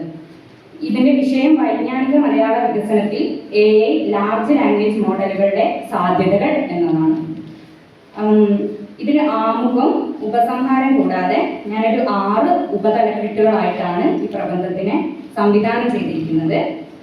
അതിൽ ആദ്യത്തെ ഹെഡിങ്ങില് ലാർജ് ലാംഗ്വേജ് മോഡലുകൾ എന്താണെന്നുള്ള വിവരമാണ്. ലാർജ് ലാംഗ്വേജ് മോഡലുകളുടെ ചുരുക്കമാണ് LLM. LLM ഞാൻ ഇനി ഉപയോഗിക്കാൻ സാധ്യതയുണ്ട്, ആദ്യം പറഞ്ഞതാണ്. പിന്നെയുള്ള തലക്കെട്ടി ഈ LLM-ഉം വിജ്ഞാന വിനിമയത്തിലെ പുതിയ ക്രമങ്ങളും എന്നുള്ളതാണ്. അടുത്ത ഒരു തലക്കെട്ട് നവവിവര സാങ്കേതിക വിദ്യകളിലെ പ്രാദേശിക ഭാഷകളുടെ പ്രാതിനിധ്യം എന്നതാണ്. പിന്നീട് ഈ മേഖലയിൽ LLM എന്ന മേഖലയിൽ മലയാളത്തിന്റെ സാന്നിധ്യം എപ്രകാരമാണ് എന്നുള്ള അടയാളപ്പെടുത്തലാണ് അടുത്ത ശീർഷകത്തിലെ. പിന്നീട് ഇതിൽ നമുക്ക് നിലവിലുള്ള പരിമിതികൾ എന്തൊക്കെയാണെന്നുള്ളത് പറഞ്ഞു വെക്കുന്നുണ്ട്. ഇനി ഭാവിയിലേക്കുള്ള ആസൂത്രണത്തിനുള്ള ചില നിർദ്ദേശങ്ങളാണ് അടുത്ത തലക്കെട്ടിലുള്ളത്. പിന്നീട് ഉപസംഹാരം. ഇങ്ങനെയാണ് ഞാൻ സംവിധാനം ചെയ്തത്. മുഴുവൻ പറയാൻ പറ്റുന്നില്ലെങ്കിൽ, സമയപരിമിതി മൂലം ഇത് മുഴുവൻ പറയാൻ പറ്റിയില്ലെങ്കിലോ എന്ന് വിചാരിച്ചിട്ടാണ് ഇപ്പം ആമുഖമായിട്ട് ഇത്രയും പറഞ്ഞത്. ഇതിന്റെ പ്രബന്ധ സംഗ്രഹം ഒന്ന് ഞാൻ വായിക്കാം. വിജ്ഞാന നിർമ്മിതിക്കും വിതരണത്തിനുമായി ആഗോള സമൂഹങ്ങൾ സൃഷ്ടിച്ചെടുത്ത എല്ലാ സംവിധാനങ്ങളുടെയും പ്രവർത്തനത്തെ നിർമ്മിത ബുദ്ധി സങ്കേതങ്ങൾ വലിയ തോതിൽ സ്വാധീനിച്ചുകൊണ്ടിരിക്കുകയാണ്. വിജ്ഞാന വിനിമയത്തിൽ അച്ചടി എന്ന സങ്കേതത്തിന് ശേഷം വിപ്ലവാത്മകമായ മാറ്റങ്ങൾ സൃഷ്ടിച്ചത് ഇന്റർനെറ്റ് അടിസ്ഥാനമായിട്ടുള്ള മാധ്യമങ്ങളായിരുന്നു. എന്നാൽ ഇന്റർനെറ്റ് സെർച്ച് ഉപയോഗിച്ചുകൊണ്ടുള്ള സാധാരണ വിവര സ്വാംശീകരണ രീതിയെയും മറികടന്നുകൊണ്ട് നിർമ്മിത ബുദ്ധി സങ്കേതങ്ങൾ പ്രവർത്തനം ആരംഭിച്ചു കഴിഞ്ഞു. മനുഷ്യഭാഷയുടെ എല്ലാ ധർമ്മങ്ങളെയും കൃത്യമായി അനുകരിച്ചുകൊണ്ട് പ്രവർത്തിക്കുന്ന AI ലാർജ് ലാംഗ്വേജ് മോഡലുകളുടെ കടന്നുവരവിനെ മനുഷ്യരാശിയുടെ വിജ്ഞാന ചരിത്രത്തിലെ ഒരു നാഴികക്കല്ലായി അടയാളപ്പെടുത്താം. വിദ്യാഭ്യാസ പ്രക്രിയയിൽ നിലനിൽക്കുന്ന ലോകക്രമങ്ങളെ ഒന്നടങ്കം സ്വാധീനിക്കുന്ന ഒരു പരിവർത്തന ശക്തിയായാണ് ഇത്തരം AI സങ്കേതങ്ങൾ കടന്നു വരുന്നത്. വിജ്ഞാനത്തിന്റെ ഏറ്റവും പുതിയ സ്രോതസ് എന്ന നിലയിൽ AI ലാർജ് ലാംഗ്വേജ് മോഡലുകളുടെ സാധ്യതകൾ എന്താണെന്ന് ഈ പ്രബന്ധത്തിൽ പരിശോധിക്കുന്നു. ലാർജ് ലാംഗ്വേജ് മോഡലുകൾ പോലെയുള്ള നവസാങ്കേതിക വിദ്യകൾ മിക്കതും അവതരിപ്പിക്കപ്പെടുന്നതും കൂടുതലായി പ്രവർത്തിക്കുന്നതും ഇംഗ്ലീഷിലാണ്. മറ്റ് ആഗോള ഭാഷകളെ ഈ നിലവാരത്തിലേക്ക് എത്തിക്കാനുള്ള ശ്രമങ്ങൾ തുടർച്ചയായി നടന്നുകൊണ്ടിരിക്കുന്നുമുണ്ട്. AI ചാറ്റ് ബോട്ടുകളും മറ്റ് ആപ്ലിക്കേഷനുകളും വിവിധ ലോകഭാഷകളിൽ കുറ്റമറ്റ രീതിയിൽ പ്രവർത്തിച്ചു വരുന്ന പുതിയ സാഹചര്യത്തിൽ ഈ മേഖലയിൽ മലയാള ഭാഷയുടെ വർത്തമാനകാല സ്ഥിതി എന്താണെന്ന് പ്രബന്ധത്തിൽ പരിശോധിക്കുന്നു. വൈജ്ഞാനിക ഭാഷ എന്ന നിലയിലുള്ള മലയാളത്തിന്റെ വളർച്ചയ്ക്ക് AI സങ്കേതങ്ങൾ വിനിയോഗിക്കാവുന്നതിലെ സാധ്യതകൾ ഇവിടെ പരിശോധിക്കുന്നു.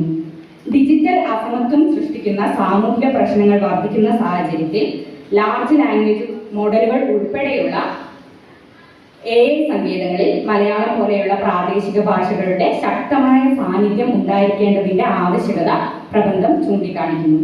ഇതിലെ താക്കോൽ വാക്കുകൾ artificial intelligence, AI, large language മോഡലുകൾ, LLM, മലയാളം, വിജ്ഞാന ഭാഷ, ചാറ്റ് ബോട്ടുകൾ, ഡിജിറ്റൽ അസമത്വം, ഭാഷാസൂത്രണം എന്നിവയാണ്.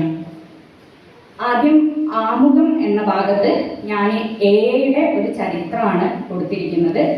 ഈ AI എന്ന സങ്കല്പനം 1940-കൾക്ക് മുൻപേ തന്നെ കമ്പ്യൂട്ടർ സയൻസ് മേഖലയിലുള്ള ശാസ്ത്രജ്ഞന്മാർ പ്രവർത്തിച്ചു വരുന്നതാണ്. അതിനുശേഷം എന്തൊക്കെയാണ് ഈ മേഖലയിൽ വന്നിട്ടുള്ള പ്രധാനപ്പെട്ട മാറ്റങ്ങൾ, അതായത് ഡീപ്പ് ലേണിംഗ്, മെഷീൻ ലേണിംഗ്, ചിത്രങ്ങളെ തിരിച്ചറിയാൻ ഉപയോഗിക്കുന്ന ഇമേജ് റെക്കഗ്നീഷൻ, അതുപോലെ നമ്മുടെ മനുഷ്യഭാഷയുടെ സ്വാംശീകരണത്തിന് ഉപയോഗിക്കുന്ന ടെക്നോളജിയായ നാച്ചുറൽ ലാംഗ്വേജ് പ്രോസസ്സിങ്, അതുപോലെ നമ്മുടെ സംഭാഷണങ്ങളെ യന്ത്രം തിരിച്ചറിയുന്ന സ്പീച്ച് റെക്കഗ്നീഷൻ, ഈ കാര്യങ്ങളൊക്കെ ഒന്ന് പറഞ്ഞു വെക്കുന്നുണ്ട് ആമുഖമായിട്ട്. അതിനുശേഷം എന്താണ് AI എന്നത് എൻ്റെ രീതിയിലായി ഞാനൊന്ന് നിർവചിച്ച് വെച്ചിട്ടുണ്ട്, അതൊന്ന് വായിക്കാം. മനുഷ്യരുടെ ഭൗതിക കഴിവുകളെ അനുകരിക്കാൻ യന്ത്രങ്ങളെ പ്രാപ്തമാക്കുന്ന വിവിധ സങ്കേതങ്ങളുടെ ആകെ തുകയാണ് AI. പഠനം, യുക്തിചിന്ത, ഗ്രഹണശേഷി, പ്രശ്നപരിഹാരം, സ്വയം തീരുമാനമെടുക്കൽ, ഭാഷാവികൃതനം തുടങ്ങിയ മനുഷ്യന്റെ ഭൗതിക ശേഷികളെ അനുകരിക്കുകയോ അതിനെ മറികടക്കുകയോ ചെയ്തുകൊണ്ട് സ്വതന്ത്ര ബുദ്ധിയോടുകൂടി പ്രവർത്തിക്കുന്ന യന്ത്രങ്ങളെ നിർമ്മിക്കുക എന്നതാണ് AI സാങ്കേതിക വിദ്യയുടെ പ്രധാന ലക്ഷ്യം. ഡാറ്റകൾ വിശകലനം ചെയ്യുക, അവയുടെ പാറ്റേണുകൾ തിരിച്ചറിയുക, അതിനനുസരിച്ച് പ്രതികരണങ്ങൾ നൽകുക തുടങ്ങി മനുഷ്യബുദ്ധി സ്വാഭാവികമായി ചെയ്യുന്ന പ്രവർത്തികളെ വളരെ കൃത്യതയോടെ അനുകരിക്കാൻ AIക്ക് സാധിക്കുന്നു. മനുഷ്യഭാഷകളെ ശരിയായി ആഗിരണം ചെയ്യാനും അവയിൽ തന്നെ കൃത്യമായി പ്രതികരിക്കാനുമുള്ള ശേഷി AIക്കുണ്ട്. എന്നാൽ AI എന്നതിനെ ഒരൊറ്റ യന്ത്ര സംവിധാനം എന്ന നിലയിലല്ല നമ്മുടെ വിവിധ ടെക്നോളജികളിൽ ഉപയോഗിക്കുന്നത്. അതിപ്പം ഗൂഗിൾ അസിസ്റ്റന്റ്, യൂട്യൂബ് റെക്കമെൻഡേഷൻ, അതുപോലെ സ്വന്തമായിട്ട് ഓടുന്ന കാറുകൾ, ഇമെയിലുകൾ, അങ്ങനെ എല്ലാ മേഖലയിലും ഒരു സഹകരണം എന്നുള്ള രീതിയിലാണ് AI കടന്നു വരുന്നത്. അതിനെക്കുറിച്ച് പറയുന്നുണ്ട്. പിന്നെ AIക്കുള്ള പ്രധാനപ്പെട്ട രണ്ട് വിഭജനം എന്നുള്ളത് നാരോ AIയും പിന്നെ ആർട്ടിഫിഷ്യൽ ജനറൽ ഇന്റലിജൻസ് AGI എന്നിങ്ങനെ രണ്ടെണ്ണമാണ്.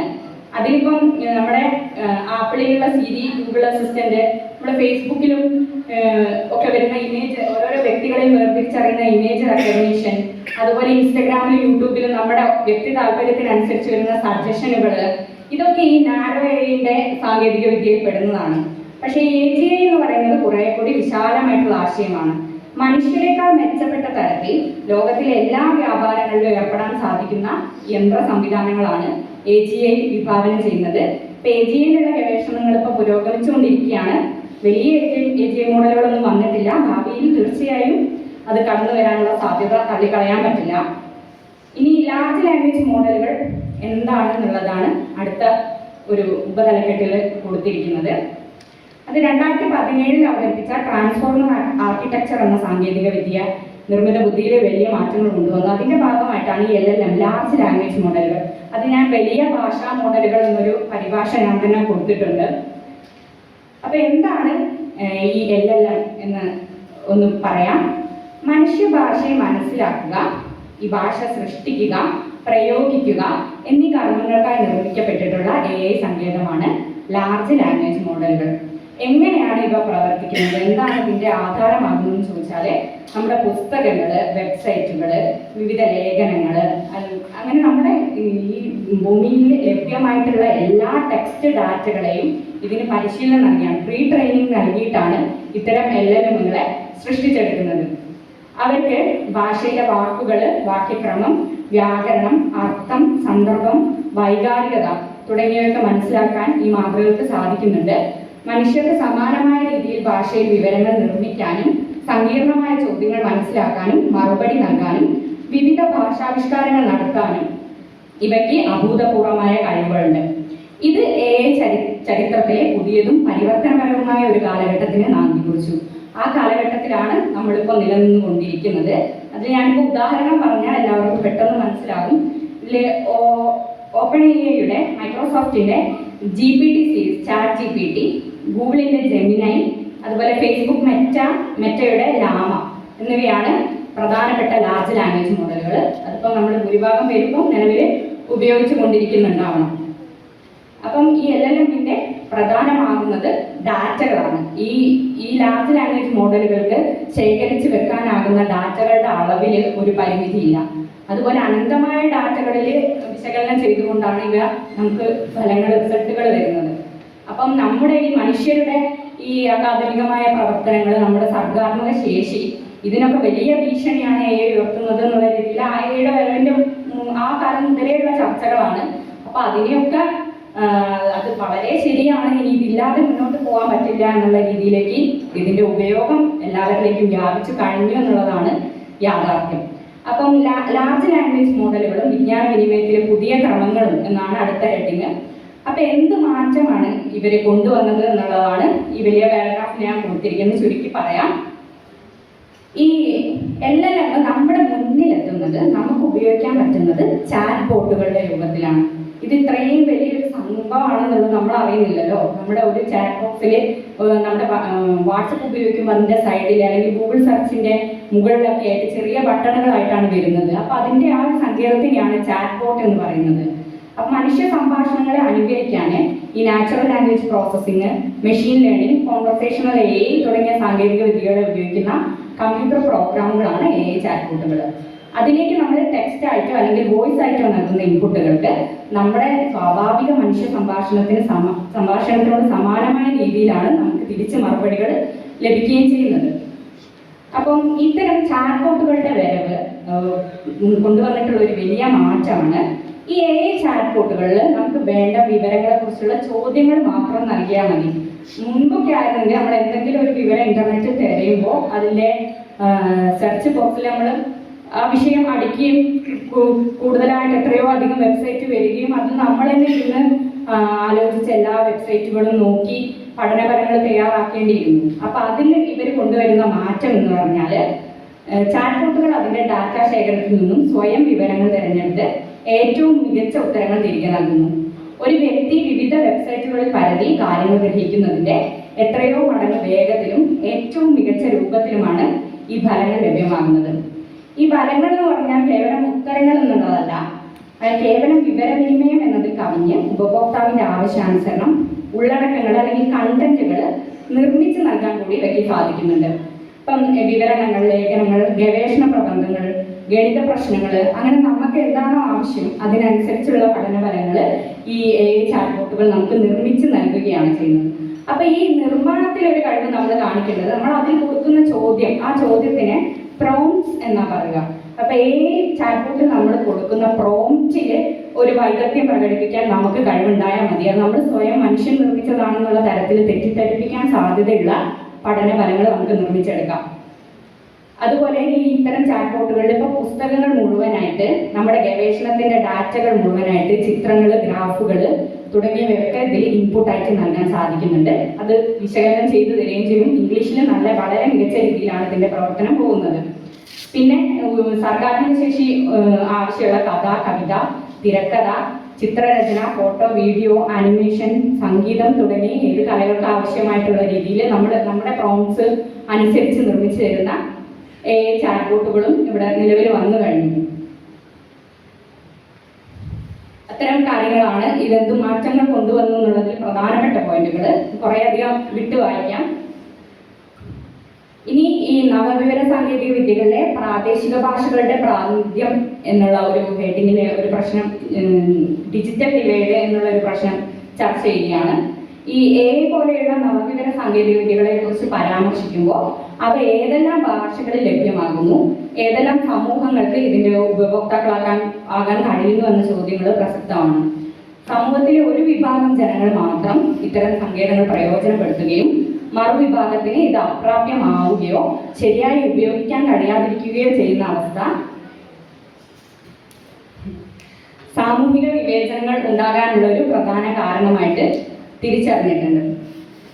3 മിനിറ്റിൽ അവസാനിപ്പിക്കാനാണ് പറഞ്ഞത്. അപ്പോൾ വളരെ ചുരുക്കി കാര്യങ്ങൾ പറയാം.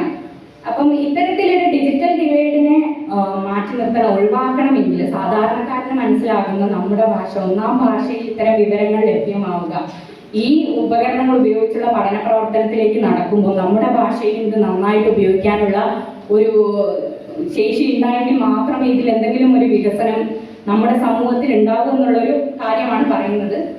അതിലെ ഭാഷാ ആസൂത്രണത്തിൽ ഇലക്ട്രോണിക് മാധ്യമങ്ങളുടെ ഉപയോഗത്തിനായിട്ടുള്ള ഭാഷകളുടെ വികസനം ഒരു പ്രധാന ഘടകമായിട്ട് അംഗീകരിക്കുന്നുണ്ട്. അതിൽ വിവരവിനിമയ സാങ്കേതിക വിദ്യകളുടെ ലഭ്യത, ഒന്നാം ഭാഷയിൽ അവയിലുള്ള കണ്ടന്റുകളുടെ ലഭ്യത, ഇതാണ് ഡിജിറ്റൽ വിവേചനം കുറയ്ക്കാനും അതുവഴി സമൂഹത്തിന്റെ ഉയർന്ന ഭൗതിക നിലവാരം ഉറപ്പുവരുത്താനുമുള്ള കാര്യങ്ങളായിട്ട് ഞാൻ മുന്നോട്ട് ചൂണ്ടിക്കാണിക്കുന്നത്. ഇനി ഞാൻ അടുത്ത പാരഗ്രാഫിലായിട്ട് ഉദ്ദേശിച്ചത് ഇംഗ്ലീഷ് ഭാഷയ്ക്ക് ഈ മേഖലയിലുള്ള ഒരു മേൽക്കോയ്മ എന്താണെന്നുള്ളത് വിവരിക്കുകയാണ്. അത് ഇന്റർനെറ്റ് സാങ്കേതിക വിദ്യ, കമ്പ്യൂട്ടർ സാങ്കേതിക വിദ്യയുടെ ആരംഭം മുതലേയുള്ള ഒരു കൃത്യമായ ആസൂത്രണത്തിന്റെ ഭാഗമായിട്ടാണ് ഇംഗ്ലീഷ് ഭാഷ ഇത്തരം മേഖലകളിലേക്ക് മുന്നോട്ട് എത്തുന്നത്. അപ്പം അതിൻ്റെ ഒരു കണക്കുകളൊക്കെ ഞാൻ പറഞ്ഞിട്ടുണ്ട്, ഞാൻ ഒഴിവാക്കാൻ. ഇപ്പം ആരെങ്കിലും വേണമെങ്കിൽ ഞാൻ പിന്നീട് അവതരിപ്പിക്കാം. അപ്പം മറ്റ് മേഖലകളിലെ, അതായത് ജാപ്പനീസ്, കൊറിയൻ, ചൈനീസ് പോലുള്ള ഭാഷകൾ ഈ ഇംഗ്ലീഷിനോട് മത്സരിച്ചുകൊണ്ട് ഇത്തരം സാങ്കേതിക വിദ്യകളിൽ മുന്നോട്ട് വരുന്നുണ്ട്. പക്ഷെ നമ്മുടെ ഇന്ത്യയിലുള്ള മറ്റ് പ്രാദേശിക ഭാഷകളുടെ അവസ്ഥയാണ് ഇതിൽ പരിതാപകരമായിട്ട് വരുന്നത്. കാര്യം ഇതിലെന്തെങ്കിലും ഒരു മെച്ചം ഉണ്ടാവണമെങ്കിൽ ഇപ്പൊ ഇത് കൊണ്ടുവന്ന ഗൂഗിൾ, മൈക്രോസോഫ്റ്റ്, മെറ്റ പോലെയുള്ള കോർപ്പറേറ്റുകൾ തന്നെയാണ് മാറ്റങ്ങൾ കൊണ്ടുവരുന്നത്. ഉപയോഗിക്കുമ്പോൾ നമുക്ക് മനസ്സിലാവുന്നതാണ്. അപ്പം ഏറ്റവും അധികം ജനങ്ങൾ സംസാരിക്കുന്ന ഭാഷയിൽ സേവനങ്ങൾ ലഭ്യമാക്കുക എന്നുള്ളത് ഒരു വളരെ ലാഭമുള്ള ബിസിനസ് തന്ത്രമാണ്. അപ്പം മെഷീൻ ട്രാൻസ്ലേഷൻ പോലെയുള്ളവ പ്രാദേശിക ഭാഷയുടെ ഓൺലൈൻ ദൃശ്യത ഭാവിയിൽ ഏറ്റവും മികച്ച രീതിയിൽ എത്തിച്ചേരുക തന്നെ ചെയ്യും. എന്നാൽ ഈ വാണിജ്യ താല്പര്യം മുൻഗണനയായിട്ടുള്ള ഇത്തരം കോർപ്പറേറ്റുകളുടെ പ്രവർത്തനങ്ങളുടെ മേൽ മാത്രം പ്രാദേശിക ഭാഷകളുടെ ഭാവിയെ ഏൽപ്പിക്കുന്നത് സുരക്ഷിതമാണോ എന്ന കാര്യം പരിഗണനയിൽ ഉണ്ടാവേണ്ടതുണ്ട് എന്നൊരു ചിന്ത ഞാൻ ഇവിടെ മുന്നോട്ട് വയ്ക്കുന്നുണ്ട്. അപ്പം അതുകൊണ്ട് തന്നെ ജനങ്ങൾ തങ്ങളുടെ ഭാഷകളുടെ ദൃശ്യതയ്ക്കും പ്രായോഗികതയ്ക്കും സംരക്ഷണത്തിനും വേണ്ടി ടെക് മേഖലയുമായി ബന്ധപ്പെട്ട ഭാഷാസൂത്രണ പ്രവർത്തനങ്ങളിൽ ഏർപ്പെടേണ്ടത് അനിവാര്യമാകുന്നു. ഇനി ഈ ലാർജ് ലാംഗ്വേജ് മോഡലുകളിലെ നമ്മുടെ ഭാഷയുടെ സാന്നിധ്യം എത്രത്തോളം ഉണ്ട് എന്നുള്ളതാണ് വളരെ ചുരുക്കി പറയാം. ഇതിപ്പോൾ ഈ പേപ്പറിനായിട്ട് ഞാൻ ചെയ്ത ഒരു പ്രവർത്തനമല്ല. ഞാൻ 2022 ChatGPTന്റെ ആദ്യത്തെ മോഡൽ വരുമ്പോൾ മുതൽ അത് ക്രമേണ ഉപയോഗിച്ച് വരുന്ന ആളാണ്. ഇംഗ്ലീഷിലുള്ള അന്വേഷണങ്ങളായിരുന്നു കൊടുത്തത്. അപ്പം തീർച്ചയായും മലയാളത്തിൽ വർക്ക് ചെയ്യുന്ന ഒരാളെന്നുള്ള രീതിയിൽ ഞാൻ അക്കാലത്ത് ഏറ്റവും ഫസ്റ്റ് മോഡലിനോട് ഞാൻ ചില ചോദ്യങ്ങൾ പ്രോംപ്റ്റ്സ് നൽകി. അതിൽ മലയാളത്തിൽ ആശയവിനിമയം നടത്താമോ, അതുപോലെ കഥകളിയെ കുറിച്ചൊരു വൈജ്ഞാനിക ലേഖനം എഴുതുക, അല്ലെങ്കിൽ പുഴ എന്ന വിഷയത്തിൽ ഒരു കവിത എഴുതുക, അങ്ങനെ ചെറിയ ചെറിയ ചോദ്യങ്ങൾ നൽകിയ സമയത്ത് 2022 നവംബർ മാസത്തിൽ വളരെ പരിതാപകരമായ രീതിയിലാണ് ഇത് മറുപടി നൽകിയത്. ഒരു 6 വരി മാത്രം കഥകളിയെ കുറിച്ച് എഴുതുന്നു, പിന്നെ കവിത എഴുതാനാണ് സാധിക്കുന്നില്ല, ഭയങ്കരമായ വ്യാകരണ പിശകുകൾ, അക്ഷരത്തെറ്റുകൾ എല്ലാം ഉണ്ട്. അപ്പം അവരോട് ചോദിക്കുമ്പോൾ ഒരു മനുഷ്യൻ സംസാരിക്കുന്ന പോലെ തിരിച്ചു പറയുകയാണ്, ഞാൻ മലയാളം പഠിച്ചു വരുന്നതേ ഉള്ളൂ, ഭാവിയിൽ ഞാൻ വളരെ മികച്ചതായിട്ട് തീരും എന്ന് പറഞ്ഞ് അത് അവസാനിപ്പിക്കുന്നു. പിന്നീട് തുടർച്ചയായിട്ട് 23, 24, 25 വരെ ഞാനിത് ഉപയോഗിച്ച് വരികയാണ്. അപ്പം വളരെ കൃത്യമായിട്ട് ഏറ്റവും മികച്ച രീതിയിൽ മലയാള ഭാഷ നമുക്ക് ഈ ചാറ്റ് ബോട്ടുകളിൽ ലഭ്യമാവുന്നുണ്ട്. അത് ഉപയോഗിക്കുക എന്നുള്ളതാണ് നമ്മൾ ചെയ്യേണ്ട കാര്യം. ഉപയോഗിക്കുക, അതിലുള്ള നിരീക്ഷണങ്ങൾ നടത്തേണ്ടതുണ്ട് എന്നുള്ള ചിന്തയാണ് ഇവിടെ പറയുന്നത്. അത് എത്രമാത്രം മലയാള ഭാഷയിലൂടെ വൈജ്ഞാനിക വിവരങ്ങൾ ലഭിക്കുന്നു എന്ന് പരിശോധിക്കാൻ ഈ ഭാഷാശാസ്ത്രം, രസതന്ത്രം, അതുപോലെ സാഹിത്യം, ഫിസിക്സ്, കമ്പ്യൂട്ടർ സയൻസ് എന്നീ വിഷയങ്ങളിലൊക്കെ ഞാൻ ചോദ്യങ്ങൾ ചോദിച്ചു. അപ്പം മലയാളത്തിൽ അവയ്ക്ക് ഉത്തരം നൽകാൻ പറ്റുന്നുണ്ട്. നേരെ മറിച്ച് എന്നാൽ ഇംഗ്ലീഷിൽ നൽകുന്ന പ്രോംപ്റ്റിന്റെ ഒരു 7 എത്തുന്നില്ല നമ്മളതിൽ കിട്ടുന്നത് എന്നുള്ള ഒരു കാര്യം ഞാൻ നിരീക്ഷിച്ചിട്ടുണ്ട്. അതുപോലെ തന്നെ ഇംഗ്ലീഷിലുള്ള വിവരങ്ങൾ ഏറ്റവും നല്ല മാർഗം, ഇപ്പോൾ ഒരു വിഷയത്തെക്കുറിച്ച് അറിയണമെങ്കിൽ അതിലൊരു പ്രോംപ്റ്റ് ഇംഗ്ലീഷിൽ നൽകി ഇംഗ്ലീഷിൽ വിവരങ്ങൾ ശേഖരിച്ച് please translate this to Malayalam എന്ന് കൊടുത്താൽ വരുന്ന കാര്യങ്ങൾ കുറച്ചും കൂടെ മെച്ചപ്പെട്ട രീതിയിലും കാണുന്നുണ്ട്. ഇത് എൻ്റെ ഒരു നിരീക്ഷണമാണ്. അതുപോലെ ഈ കേരള സംസ്കാരം, ചരിത്രം, മലയാള ഭാഷ, സാഹിത്യം തുടങ്ങിയ സംബന്ധിക്കുന്ന ചോദ്യങ്ങൾക്ക് അത്ര മെച്ചപ്പെട്ട ഉത്തരങ്ങളല്ല ലഭിക്കുന്നത്. ഇനി ഇവര് വൈജ്ഞാനിക ഭാഷ ഉപയോഗിക്കുമ്പോൾ എങ്ങനെയാണ് സാങ്കേതിക പദങ്ങൾ ഉപയോഗിക്കുന്നത് എന്നുള്ളതൊന്ന് ഞാൻ നിരീക്ഷിച്ചിട്ടുണ്ട്. അതിൽ ലഭ്യമായ, അതായത് ഇവരുടെ ഡാറ്റാ സെറ്റിൽ ലഭ്യമായിട്ടുള്ള മലയാള സാങ്കേതിക പദങ്ങളെയും അതില്ലാത്ത പക്ഷം ഇംഗ്ലീഷ് സാങ്കേതിക പദങ്ങളെ അതേപടി തന്നെയും രണ്ടിൻ്റെയും മിശ്രിതങ്ങളൊക്കെ ആയിട്ട് ഇവർ ആശയവിനിമയത്തിനായിട്ട് ഉപയോഗിക്കുന്നത്. അത് ആശയവിനിമയം എന്നുള്ളതിനാണ് കൂടുതൽ പ്രാധാന്യം നൽകുന്നത് എന്നാണ് തോന്നുന്നത്. അതുപോലെ നമുക്കിനിപ്പം എങ്ങനെയാണ് ഇവർ തർജ്ജമയ്ക്ക് സ്വീകരിച്ചത് എന്ന് ചോദിച്ചാൽ അവർ പ്രത്യേകം സാങ്കേതിക പദങ്ങൾ ഏതൊക്കെ തിരഞ്ഞെടുത്തു എന്നുള്ള വിവരങ്ങളും നമുക്ക് തരും. പിന്നെ ഈ ChatGPTയിലെ മലയാളത്തിലുള്ള PDF-കളെ ഇൻപുട്ടായിട്ട് നൽകാൻ സാധിക്കുന്നുണ്ട്. അതിനെ വിശദീകരിച്ച് ഉള്ളടക്കങ്ങളുടെ സംഗ്രഹങ്ങളും പിന്നെ എന്തെങ്കിലും ചോദ്യ പ്രോംപ്റ്റുകൾ കൊടുത്താലേ അതിന് മനസ്സിലാക്കി തിരിച്ച് മറുപടി നൽകാനും സാധിക്കുന്നുണ്ട് മലയാളത്തിൽ. എന്നാൽ ഈ അതുപോലെ ChatGPTന്റെ വോയിസ് മോഡും മലയാളത്തിൽ നന്നായിട്ട് പ്രവർത്തിക്കുന്നുണ്ട്. മലയാളം നല്ല രീതിയിൽ സംസാരിക്കുന്നുണ്ട്. പക്ഷേ ഇതുപോലെ വൈജ്ഞാനിക വിവരങ്ങൾ സംസാരിക്കാനുള്ള ഒരു നിലവാരത്തിലേക്ക് ChatGPTക്കോ എത്തിയിട്ടുമില്ല. അപ്പോൾ ഈ 2 ചാറ്റ് ബോട്ടിലും നമുക്ക് എന്തെങ്കിലും ഒരു വിവരശേഖരണം മലയാളത്തിൽ നടത്താമെന്നുള്ള രീതിയിൽ ഇതിനെ അപ്രോച്ച് ചെയ്തിട്ടുണ്ടെങ്കിൽ തീർച്ചയായും കാര്യങ്ങൾ കിട്ടുമെന്നുള്ള രീതിയിലാണ് ഞാൻ കാണുന്നത്. ഇനി ഇതിൻ്റെ പരിമിതികളിലൂടെ പെട്ടെന്ന് പറയാം. പ്രധാനമായിട്ടുള്ളത് മുന്നേ തന്നെ ഇത് പ്രീ ട്രെയിൻ ചെയ്യിച്ചെടുക്കുന്ന മെഷീൻസ് ആണ്. അതുപോലെ ജെമിനൈ പോലുള്ളതാണെങ്കിൽ ഇപ്പം നിലവിലുള്ള വെബ്സൈറ്റുകളെ കൂടെ അവർ ഡാറ്റകൾക്ക് വേണ്ടി ആശ്രയിക്കുന്നുണ്ട്. അപ്പം ഈ നമ്മുടെ മലയാളത്തിൽ ഡാറ്റാ സെറ്റുകളുടെ അഭാവം കാര്യമായിട്ടുണ്ട്.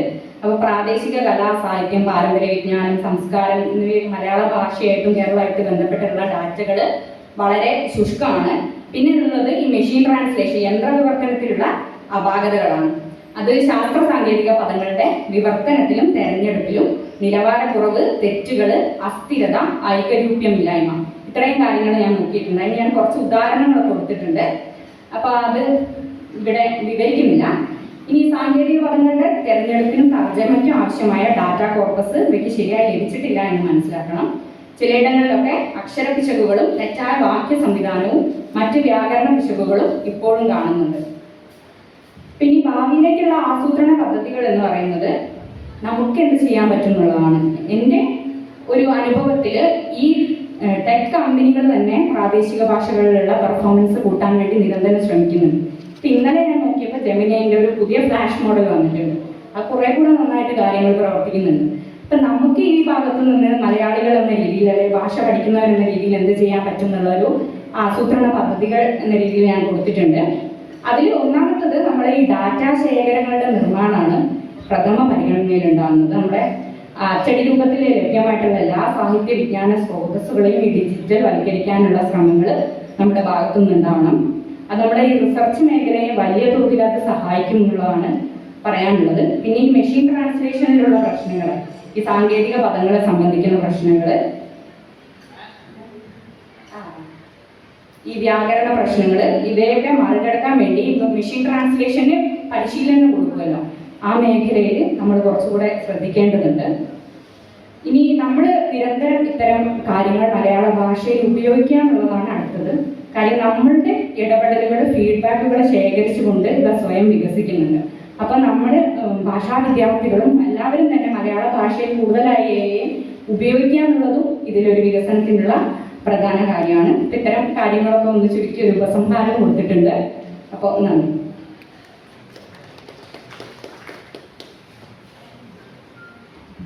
നന്ദി ശ്രീലക്ഷ്മി. അടുത്ത പ്രബന്ധം സുധാരസൻ PS-ൻ്റെതാണ്. മലയാള സർവകലാശാലയിലെ ഗവേഷകനാണ്. മതാത്മക ഉള്ളടക്കം മലയാള സിനിമയിൽ പ്രാദേശിക അവലോകനം എന്നുള്ളതാണ് പ്രബന്ധത്തിന്റെ ശീർഷകം. മോഡറേറ്റർ എന്ന നിലയിൽ ഞാൻ ഒന്നുകൂടി ഓർമ്മിപ്പിക്കുകയാണ്, നമുക്ക് സമയം വളരെയധികം ഇല്ല. കാരണം പൊതുവിൽ നമ്മളിത് ഡിസൈൻ ചെയ്യുമ്പോൾ തന്നെ ഈ അവതരിപ്പിക്കുന്ന ആളുകൾക്ക് പരമാവധി സമയം കിട്ടണം എന്നുള്ളത് കരുതിയിരുന്നു. പക്ഷെ നമ്മൾ ഡിസൈൻ ചെയ്ത് വന്നപ്പോൾ ഒരു പരമാവധി 15 മിനിറ്റിനകത്താണ് അത് കിട്ടുന്നത്. പക്ഷെ ഒരു 3-4 മിനിറ്റ് കൂടി നമുക്ക് എക്സ്ട്രാ കൊടുക്കാനുണ്ടാവും. അതിനും അപ്പുറത്തേക്ക് പോകാതെ അവതാരകർ ശ്രദ്ധിച്ചാൽ നല്ല എന്നൊരു അഭിപ്രായമുണ്ട്. സുധാരസൻ PS-നെ ക്ഷണിക്കുന്നു.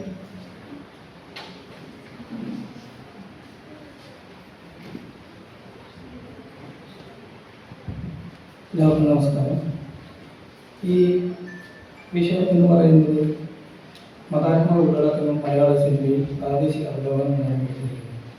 ഒരു പ്രധാനപ്പെട്ട ആശങ്ക എന്ന് പറയുന്നത് ഈ സിനിമയും അതും തമ്മിലുള്ള പഠനം നമ്മുടെ ഇന്ത്യയിൽ വളരെ പ്രാരംഭത്തിലുള്ള ഒരു പഠന മേഖലയാണ്. വിദേശ രാജ്യങ്ങളിൽ ഏറ്റവും അധികം ഇപ്പോൾ സിനിമയുമായി ബന്ധപ്പെട്ട് പഠിച്ചുകൊണ്ടിരിക്കുന്ന പല സർവകലാശാലകളും പഠിച്ചുകൊണ്ടിരിക്കുന്ന വിഷയമാണ്. കാരണം ഇപ്പം ഈ മതത്തിൻ്റെ പ്രചരണത്തിന് ഏറ്റവും അധികം സിനിമ ഉപയോഗിക്കുന്നത് മതപഠിതങ്ങളാണ്. കാരണം അവരുടെ ഈ പല രാജ്യങ്ങളിലുള്ള മതങ്ങളുടെ ഈ ഇപ്പോഴത്തെ അവസ്ഥകളെയും അതിൻ്റെ ആലോചനകളെയും കുറിച്ച് പഠിക്കാൻ വിദ്യാർത്ഥികൾ കൊടുക്കുന്ന സിനിമകളൊക്കെയാണ്. അപ്പോൾ ആ തരത്തിൽ ആലോചിക്കുമ്പോൾ ഇന്ത്യൻ സിനിമയെ സംബന്ധിച്ച് ഇത്തരം പഠനങ്ങൾ വളരെ കുറവാണ്. ഫിലിമിംഗ് ദ ഗോഡ് എന്ന് പറയുന്ന ഒരു പുസ്തകം റേച്ചൽ ഡയറക്ടർ എഴുതിയിട്ടുണ്ട്. അതിൽ സംസാരിക്കുന്ന മുഴുവൻ ഹിന്ദി ചിത്രങ്ങളെക്കുറിച്ചാണ്. നമ്മുടെ PK പോലുള്ള ഹിന്ദി സിനിമകളെ കുറിച്ചാണ് പറയുന്നത്. അപ്പോൾ അതിനകത്ത് റിലീജിയസ് ഹ്യൂമർ എന്ന ഒരു ആശയത്തിലാണ് ആ സിനിമയെ വരുന്നത്. അപ്പോൾ നമ്മൾ ഈ ഇന്ത്യയുടെ ഒരു പരിസരം വിട്ട് കേരളത്തിലേക്ക് എത്തുകയാണെങ്കിൽ ഈ സ്നാപ യോഗന്നാൻ എന്ന് പറയുന്ന ആദ്യത്തെ ഈ ബൈബിളിനെ അധികരിച്ചുകൊണ്ട് വരുന്ന സിനിമ വരുമ്പോൾ അതിൽ കൊടുത്തിരുന്ന തലക്കെട്ട് എന്ന് പറയുന്നത് ഭാരതത്തിൽ ബൈബിളിനെ അധികരിച്ചുകൊണ്ട് വരുന്ന ആദ്യ സിനിമ എന്ന പേരിലായിരുന്നു ഉള്ളത്.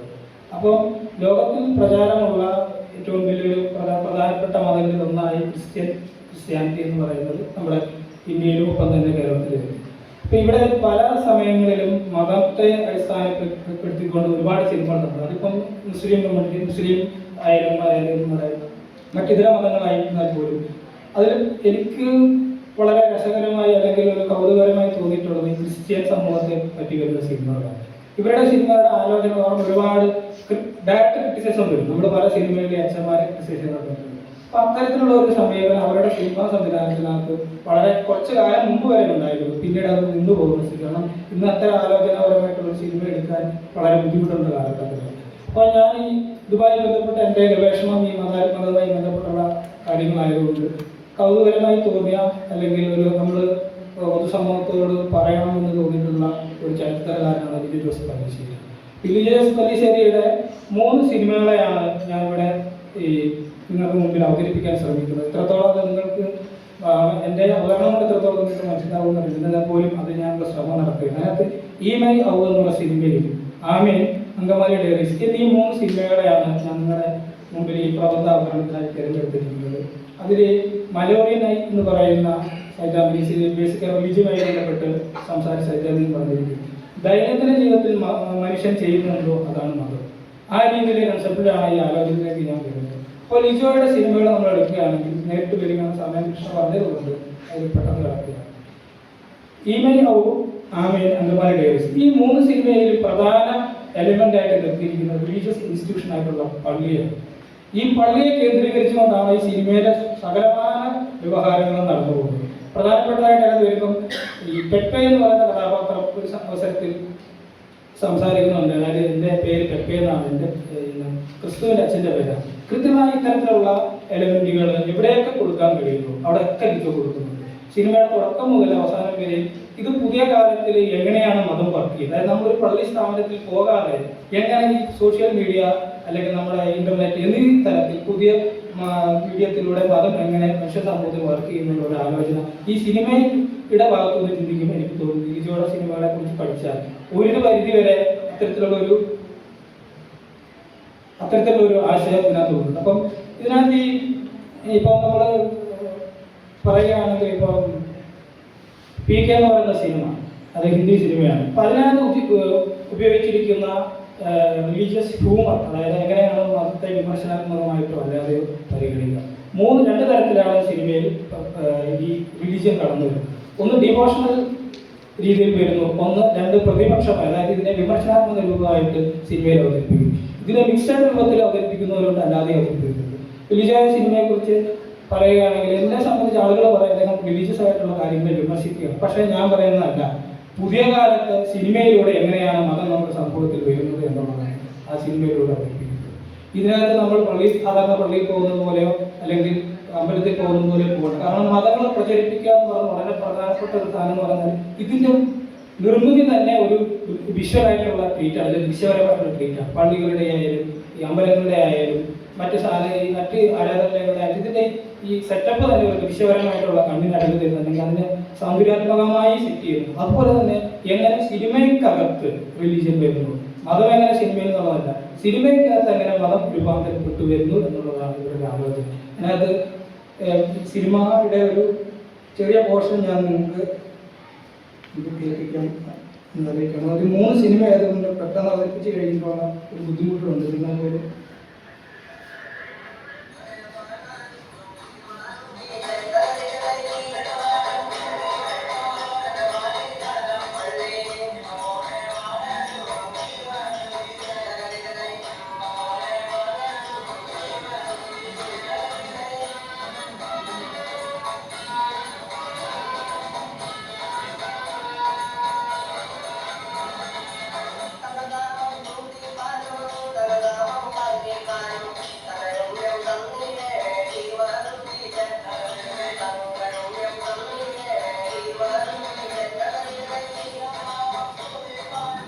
അതിൽ അങ്കമാലി ഡയറീസ് എന്ന സിനിമയുടെ ഒരു ഗാനമാണ്. ഇത് നേരെ ഈ മൈ ഔ എന്ന് പറഞ്ഞ സിനിമ.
ഈ രണ്ട് സിനിമയിലും ഈ പുണ്യം എന്ന് പറയുന്ന കൺസെപ്റ്റ് കൃത്യമായിട്ട് ലിജോ അവതരിപ്പിക്കുന്നുണ്ട്. അപ്പം സ്വാഭാവികമായിട്ടും ഹിന്ദു മിഥോളജിയിലെ അവതാര പുരുഷന്മാരെ പോലെ ക്രിസ്ത്യൻ മിഥോളജിയിൽ ഇത്തരം അവതാര പുരുഷന്മാരും ആളുകളും ഉണ്ടെന്നുള്ള ഒരു സങ്കല്പന അല്ലെങ്കിൽ അത്തരത്തിലുള്ള ഒരു ചരിത്രപരമായിട്ടുള്ള ഒരു പുനരാലോചനയൊക്കെയാണ് ഉണ്ടായത്. എന്ന് വെച്ചാൽ ഈ സിനിമയിൽ ഈ മതം വരുന്നത് പ്രധാനപ്പെട്ട നമ്മൾ ആലോചിക്കുമ്പോൾ ബൈബിളിനെ ഡയറക്റ്റ് സിനിമയിൽ എടുക്കുക അല്ലെങ്കിൽ ഒരു മത ഐതിഹ്യങ്ങളെ സിനിമയിലേക്ക് കൊണ്ടിട്ടുണ്ട്.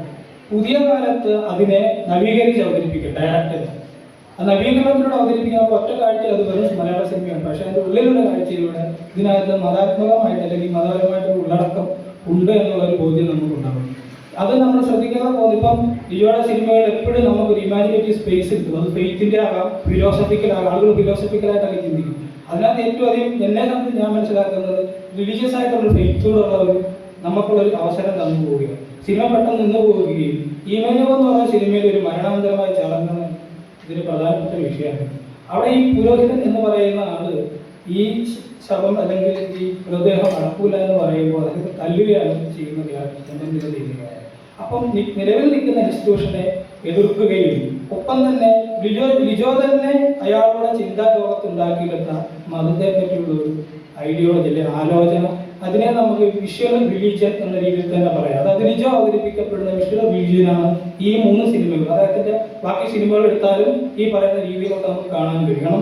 പുരോഹിതൻ, പോലീസ് സ്റ്റേഷൻ, നിങ്ങൾ ഇനിയും ആ സിനിമ ഒന്നുകൂടെ കാണുകയാണെങ്കിൽ ഈ പറയുന്ന ആശയങ്ങളൊക്കെ അതിനകത്തുണ്ടാവും.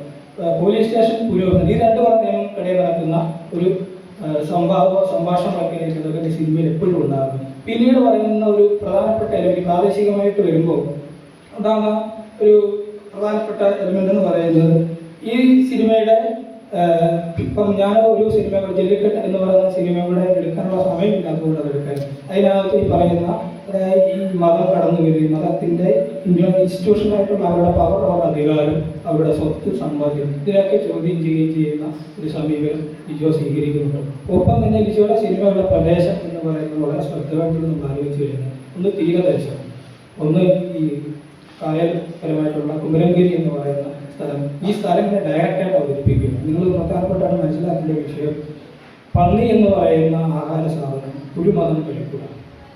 കൃത്യമായി പന്നി എന്ന് പറയുന്ന ഫുഡ് അല്ലെങ്കിൽ ആ ആഹാര സാധനത്തിനെ എങ്ങനെയാണ് വളരെ എല്ലാവരും ആദ്യത്തോടുകൂടി കഴിക്കുന്ന ഒരു സംവിധാനമാണ് കേരള പശ്ചാത്തലത്തിൽ കഴിപ്പിക്കുന്നത്. ഒപ്പം തന്നെ ഭക്ഷണം എന്ന് പറയുന്നത് ഈ പുരോഹിതൻ ആയിട്ടുള്ള ആളുകളുടെ ഭക്ഷണ രീതികളിൽ അവർ ഇപ്പോഴും ഭക്ഷണത്തോടുള്ള അവരുടെ ഒരു അധികമായുള്ള ആവേശമോ താല്പര്യമോ ഒക്കെ സിനിമയിൽ പലപ്പോഴും പ്രത്യക്ഷപ്പെട്ടു വരുന്നതാണ്.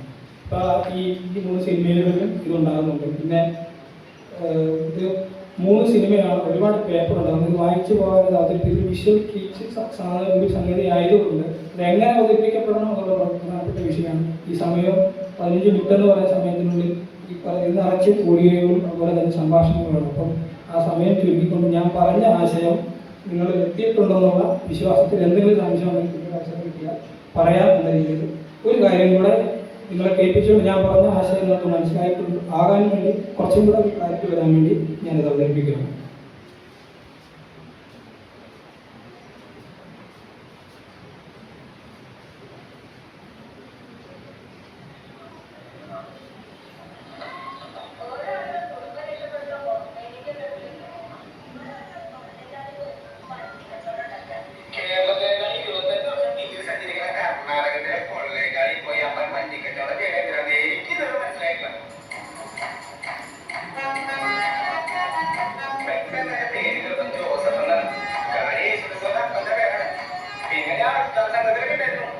ഇതാണ് ഈ തരത്തിലാണ് റിലീസായിട്ടുള്ള കാര്യങ്ങൾ അത് അവതരിപ്പിക്കുന്നത്. ഞാൻ ഇത്തരം സംഘത്തിലൊക്കെ ഉണ്ടായിരുന്നു. പെപ്പി എന്ന് പറയുന്ന എൻ്റെ അച്ഛൻ, എൻ്റെ ഡിസ്കസിൻ്റെ അച്ഛൻ്റെ വീടാണ്. ഇങ്ങനെ മതപരമായിട്ടുള്ള എലിമെൻറ്റുകൾ ദൃശ്യത്തിലും പാട്ടിലൂടെയും വസ്ത്രധാരണത്തിലൂടെ നമ്മൾ ആമി എന്നുള്ള സിനിമയെ ശ്രദ്ധിച്ചാൽ മനസ്സിലാവും. ഇതിനകത്ത് വെള്ള വസ്ത്രധാരികളായിട്ടുള്ള മൊത്തം നാട്ടുകാരാണ്. ബാക്കി അതിനകത്ത് കളർ കുപ്പായി വിടുന്ന ഒരു മനുഷ്യന് വൈദികർ മാത്രമാണ്. ബാക്കി പിന്നെ വരുമ്പോൾ ഈ ബാലസത്തിൽ വരുന്നവർ മാത്രമാണ്. അപ്പം വൈദികരായിട്ടുള്ള ആളുകളെ മാറ്റി നിർത്തിക്കൊണ്ട് പൊതുജനങ്ങളെ നമ്മൾ വൈറ്റ് എന്ന് പറയുന്ന വളരെ പ്രധാനത്ത് വരുന്ന മാലാകന്മാർ, മേഴ്സിക മാലാകന്മാർ വരുന്നു, അവർ ചായ ഇട്ട് കൊടുക്കുന്നു. അത്തരത്തിലുള്ള റിലീജിയൻപരമായിട്ടുള്ള കാര്യങ്ങളെ ലിജോ വളരെ തന്മയത്തോടു കൂടി തന്നെ സിനിമയിൽ അവതരിപ്പിക്കുന്നു. ഇത് നിങ്ങൾക്ക് എല്ലാ സിനിമയിലും കാണാം. അത് ഞാൻ പറയുന്നത് മറ്റു മതങ്ങളെ പഠിക്കുന്നത്. പക്ഷേ സിനിമയെ സംബന്ധിച്ച് പുതിയ കാലത്തെ പഠനം മതം എങ്ങനെ സിനിമയിൽ വർക്ക് ചെയ്യുന്നു എന്നുള്ളതല്ല, സിനിമ എങ്ങനെ മതത്തെ പുനരവതരിപ്പിക്കപ്പെടുന്നു, പുനർവ്യാഖ്യാനിക്കപ്പെടുന്നു, എങ്ങനെ ആളുകളെ മതത്തിലേക്ക് വീണ്ടും ആകർഷിക്കാമെന്ന ആലോചന നടത്തുന്നു വരുന്നത്.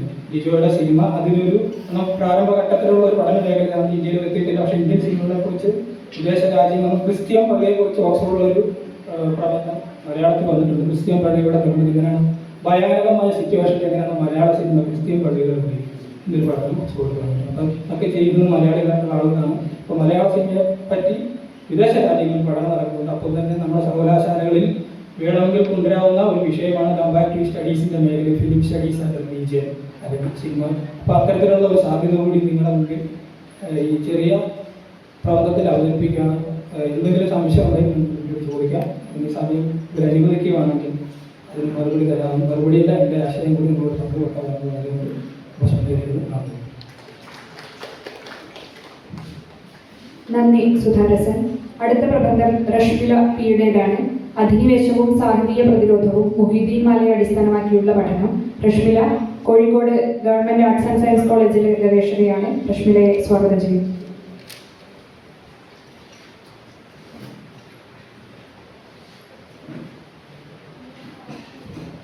എല്ലാവർക്കും നമസ്കാരം. എൻ്റെ പേര് റഷ്മില, ആർട്സ് കോളേജിലെ ഗവേഷകയാണ്. ഞാൻ റിസർച്ച് ചെയ്യുന്ന ഏരിയ മാലപ്പാട്ടുകളിലെ സൂഫിസം എന്നുള്ളതാണ്. അതിൽ അറബി മലയാള സാഹിത്യത്തിലെ ഏറ്റവും ആദ്യത്തെ കൃതി എന്ന് പറയുന്ന മുഹീദ്ദീൻ മാലയിലെ ചരിത്രവുമായി ബന്ധപ്പെട്ടിട്ടാണ് ഈ പേപ്പർ ചെയ്യുന്നത്. ടൈറ്റില് അധിനിവേശവും സാഹിത്യ പ്രതിരോധവും മുഹീദ്ദീൻ മാലയെ അടിസ്ഥാനമാക്കിയുള്ള പഠനം. താക്കോൽ വാക്കുകളായിട്ട് കൊടുത്തിട്ടുള്ളത് അധിനിവേശം, സാഹിതീയത, ജൻസ്. നാനാത്വത്തിൽ ഏകത്വം എന്ന് പറയുന്ന ഒരു മഹത്തായ ആശയത്തെ ഇന്ത്യ മഹാരാജ്യം ഉൾക്കൊള്ളുന്നതിന്റെ പ്രധാന ഘടകങ്ങളിൽ ഒന്നെന്ന് പറയുന്നത് അതിന്റെ ഭാഷാ ബഹുലതയാണ്. ഭാഷകൾ രൂപപ്പെടുന്നത് വ്യത്യസ്തമായ സാഹചര്യങ്ങളിലാണ്. ഭൂമിശാസ്ത്രപരവും സാംസ്കാരികവും വിദ്യാഭ്യാസപരവും ചരിത്രപരവും മതപരവുമായ പല ഘടകങ്ങളും അതിന് കാരണമായിട്ടുണ്ട്. അതിൽ ഓരോ ഭാഷയും വ്യത്യസ്തമായ സാഹിത്യ കലാ പാരമ്പര്യമുണ്ട്. ഇത്തരത്തിൽ മലയാളം എന്ന ഭാഷയിലെ സവിശേഷമായ ഒരു ഭാഷാ വ്യവഹാരമാണ് അറബി മലയാളം. അറബി മലയാളം എന്ന് പറയുന്നത് അറബി ലിപിയിൽ എഴുതുകയും വായിക്കുന്നത് മലയാളത്തിലുമാണെന്ന് എല്ലാവർക്കും അറിയാം. അറബികളുടെ വാണിജ്യാവശ്യത്തിനായിട്ടുള്ള കേരളത്തിലേക്കുള്ള വരവാണ് അറബി ഭാഷ കേരളത്തിൽ പ്രചരിക്കാൻ കാരണമായത്. പുരാതനമായ ഈ വിദേശ ബന്ധം പ്രധാനമായും വാണിജ്യപരമായിരുന്നെങ്കിലും അത് ചരിത്രത്തിന്റെ ആദ്യദശയിൽ തന്നെ ക്രിസ്തുമതവും യഹൂദമതവും ഇസ്ലാം മതവും ഇവിടെ പ്രചരിക്കാൻ ഇടയാക്കുകയും നാനാ ഘടകങ്ങൾ ചേർന്ന് സർവസമായ ഒരു സംസ്കാരം സ്വന്തമായി രൂപപ്പെടുത്തിയെടുക്കാൻ കേരളത്തെ സഹായിക്കുകയും ചെയ്തു. യഥാർത്ഥത്തിൽ അറബികൾ, ഗ്രീക്കുകാർ, റോമക്കാർ, ചീനക്കാർ എന്നിവരൊക്കെ നമ്മുടെ സംസ്കാരത്തെ പോഷിപ്പിക്കുകയാണ് ചെയ്തത്. 1498 കേരളത്തിലേക്ക് വന്ന പോർച്ചുഗീസുകാരാണ് ഇവിടെ ഒരു കോളനി ഭരണ മാതൃക കൊണ്ടുവന്നത്. 1498 പോർച്ചുഗീസുകാർ കോഴിക്കോടിലെത്തിയതോടെ മലബാർ തീരത്ത് യൂറോപ്യന്മാർക്ക് കൊളോണിയൽ താല്പര്യം ആരംഭിച്ചു എന്ന് KM Panicker Portuguese and Malabar എന്ന ഗ്രന്ഥത്തിൽ പറയുന്നുണ്ട്. ആദ്യകാലങ്ങളിൽ വാണിജ്യ വികസനമായിരുന്നു പോർച്ചുഗീസുകാരുടെ പ്രധാന ലക്ഷ്യമെങ്കിലും കാലക്രമേണ സാമ്രാജ്യത്വം സ്ഥാപിക്കാനുള്ള ശ്രമങ്ങളായിരുന്നു നടന്നത്. കേരളത്തിൽ നിലനിന്നിരുന്ന രാഷ്ട്രീയപരമായ അരാജകത്വവും നാട്ടുരാജ്യങ്ങൾ തമ്മിലുള്ള സംഘർഷവും ഇവരുടെ ഈ പ്രവർത്തനങ്ങൾക്ക് ആക്കം കൂട്ടി. കോഴിക്കോട് വെച്ച് സാമൂതിരിയിൽ നിന്ന് പോർച്ചുഗീസുകാർക്കുണ്ടായ യുദ്ധാനുഭവങ്ങളും സാമൂതിരിയെ സഹായിച്ചത് ഇസ്ലാം മതത്തിൽപ്പെട്ട കുഞ്ഞാലിമാർ ആയിരുന്നു എന്നതും പോർച്ചുഗീസുകാർക്ക് ഇസ്ലാം മതത്തോട് എതിർപ്പിന് കാരണമായി. വ്യാപാര സാമ്രാജ്യ കുത്തകയ്ക്ക് വേണ്ടിയും മതപ്രചരണത്തിനു വേണ്ടിയും പല സംഘർഷാവസ്ഥകളും പോർച്ചുഗീസുകാർ സ്ഥാപിക്കുകയുണ്ടായി. മതപരമായ അപമാനം, പരമ്പരാഗത സംസ്കാരങ്ങളോടുള്ള അവഗണന, ഭാഷാ അധിനിവേശം എന്നിവയും സമൂഹത്തിൽ വലിയ കലഹങ്ങളുണ്ടായി. ആയുധം കൊണ്ട് പൊരുതാൻ കഴിയാതിരുന്ന നവോത്ഥാന പ്രവർത്തകർ അവരുടെ സർഗാത്മക പ്രവർത്തനങ്ങളാണ് കൊണ്ടാണ് പിന്നീട് പോരാടിയത്. അധിനിവേശ ശക്തികൾക്കെതിരെ നേരിട്ട് പോരാട്ടം നടത്താൻ കഴിയാതെ വന്നപ്പോൾ വിശ്വാസത്തിന്റെയും ഭാഷയുടെയും പിൻബലത്തോടെ സാഹിത്യത്തിൻ്റെതായ ഒരു വഴി കണ്ടെത്തുന്നു. ഭക്തിയും രാഷ്ട്രീയ ബോധവൽക്കരണവും സമന്വയിപ്പിക്കുന്ന മികച്ച ഉദാഹരണങ്ങൾ മാപ്പിള സാഹിത്യത്തിലുണ്ട്. കൊളോണിയൽ കാലഘട്ടത്തിലെ അരക്ഷിതാവസ്ഥകളെ കേരളത്തിലെ മുസ്ലിം സമൂഹം എതിർത്തത് സാംസ്കാരികവും ആത്മീയവുമായ രീതികളിലൂടെയായിരുന്നു. ഈ അധിനിവേശ പശ്ചാത്തലത്തിലാണ് മുഹ്യിദ്ദീൻമാല പോലുള്ള മാലപ്പാട്ടുകൾ രൂപപ്പെട്ടത്. ഉപരിപ്ലവമായി വിശ്വാസപരമായി ഭക്തിഗാനമായി തോന്നിച്ചെങ്കിലും അത് സാംസ്കാരികമായ അതിജീവനം രേഖപ്പെടുത്തുന്ന ഒരു ആഖ്യാനം കൂടിയാണ്. ഇന്ത്യയിലെ അധിനിവേശിത സമൂഹത്തിൽ നിന്ന് പലതരത്തിലുള്ള ചെറുതും വലുതുമായ പ്രതിരോധങ്ങൾ ഉണ്ടായിട്ടുണ്ട്. ചരിത്രത്തിൽ ചിലതൊന്നും രേഖപ്പെടുത്തിയിട്ടില്ല. എന്നാൽ പ്രതിരോധ ഭാവുകത്വം ഓരോ ചരിത്ര സന്ദർഭത്തിലും സാഹിത്യത്തിൽ രൂപപ്പെട്ടതിന്റെ തെളിവുകളായി പല സാഹിത്യ രചനകളും ലഭിച്ചിട്ടുണ്ട്. ഈ രീതിയിലുള്ള സാഹിത്യ രചനകളാണ് മാലപ്പാട്ടുകൾ. അറബി മലയാള സാഹിത്യം എന്ന രീതിയിൽ അടയാളപ്പെടുത്തിയ ഈ രചനകളെ മലയാള സാഹിത്യ ചരിത്രം വേണ്ട രീതിയിൽ പരിഗണിക്കുന്നുമില്ല. കണ്ടെടുക്കപ്പെട്ട ആദ്യത്തെ അറബി മലയാള കാവ്യമായ മുഹ്യിദ്ദീൻമാല രചിച്ച ചരിത്ര സന്ദർഭം കൃതിയെക്കുറിച്ചുള്ള വിശകലനത്തിൽ ഏറ്റവും പ്രധാനപ്പെട്ടതാണ്. പോർച്ചുഗീസുകാരുടെ അധിനിവേശ സന്ദർഭത്തിൽ കേരളത്തിലെ പ്രത്യേകിച്ച് കോഴിക്കോട്ടും പരിസര പ്രദേശങ്ങളിലുമുള്ള മുസ്ലിം ജനത അനുഭവിച്ച അരക്ഷിതാവസ്ഥയെയാണ് ഖാലി മുഹമ്മദിൻ തന്റെ പുസ്തകമായ അൽ ഫത്തഹുൽ മുബീൻ, സൈനുദ്ദീൻ മഖ്ദൂമിന്റെ തുഫത്തുൽ മുജാഹിദീൻ പോലുള്ള ചരിത്ര പുസ്തകങ്ങൾ ഉണ്ടാവുന്നത്. രാഷ്ട്രീയവും സാമ്പത്തികവും സാമൂഹികവുമായ ഈ അരക്ഷിതാവസ്ഥയെ സർഗാത്മകമായി ആവിഷ്കരിച്ചത് എങ്ങനെയെന്ന അന്വേഷണവും പ്രധാനമാണ്. മോക്ഷത്തിന്റെയും മുക്തിയുടെയും മാർഗത്തിലേക്ക് നയിക്കുന്ന മാലപ്പാട്ടുകളെ കുറിച്ചുള്ള പഠനത്തിൽ ചരിത്രപരമായ ഈ ഒരു സന്ദർഭം പ്രധാനപ്പെട്ടതാണ്. കോഴിക്കോട്ടെ ഖാലിയായ ഖാലി മുഹമ്മദ് രചിച്ച മുഹ്യിദ്ദീൻമാലയെ അറബി മലയാള സാഹിത്യത്തിലെ ആദ്യത്തെ കൃതിയായാണ് വിലയിരുത്തുന്നത്.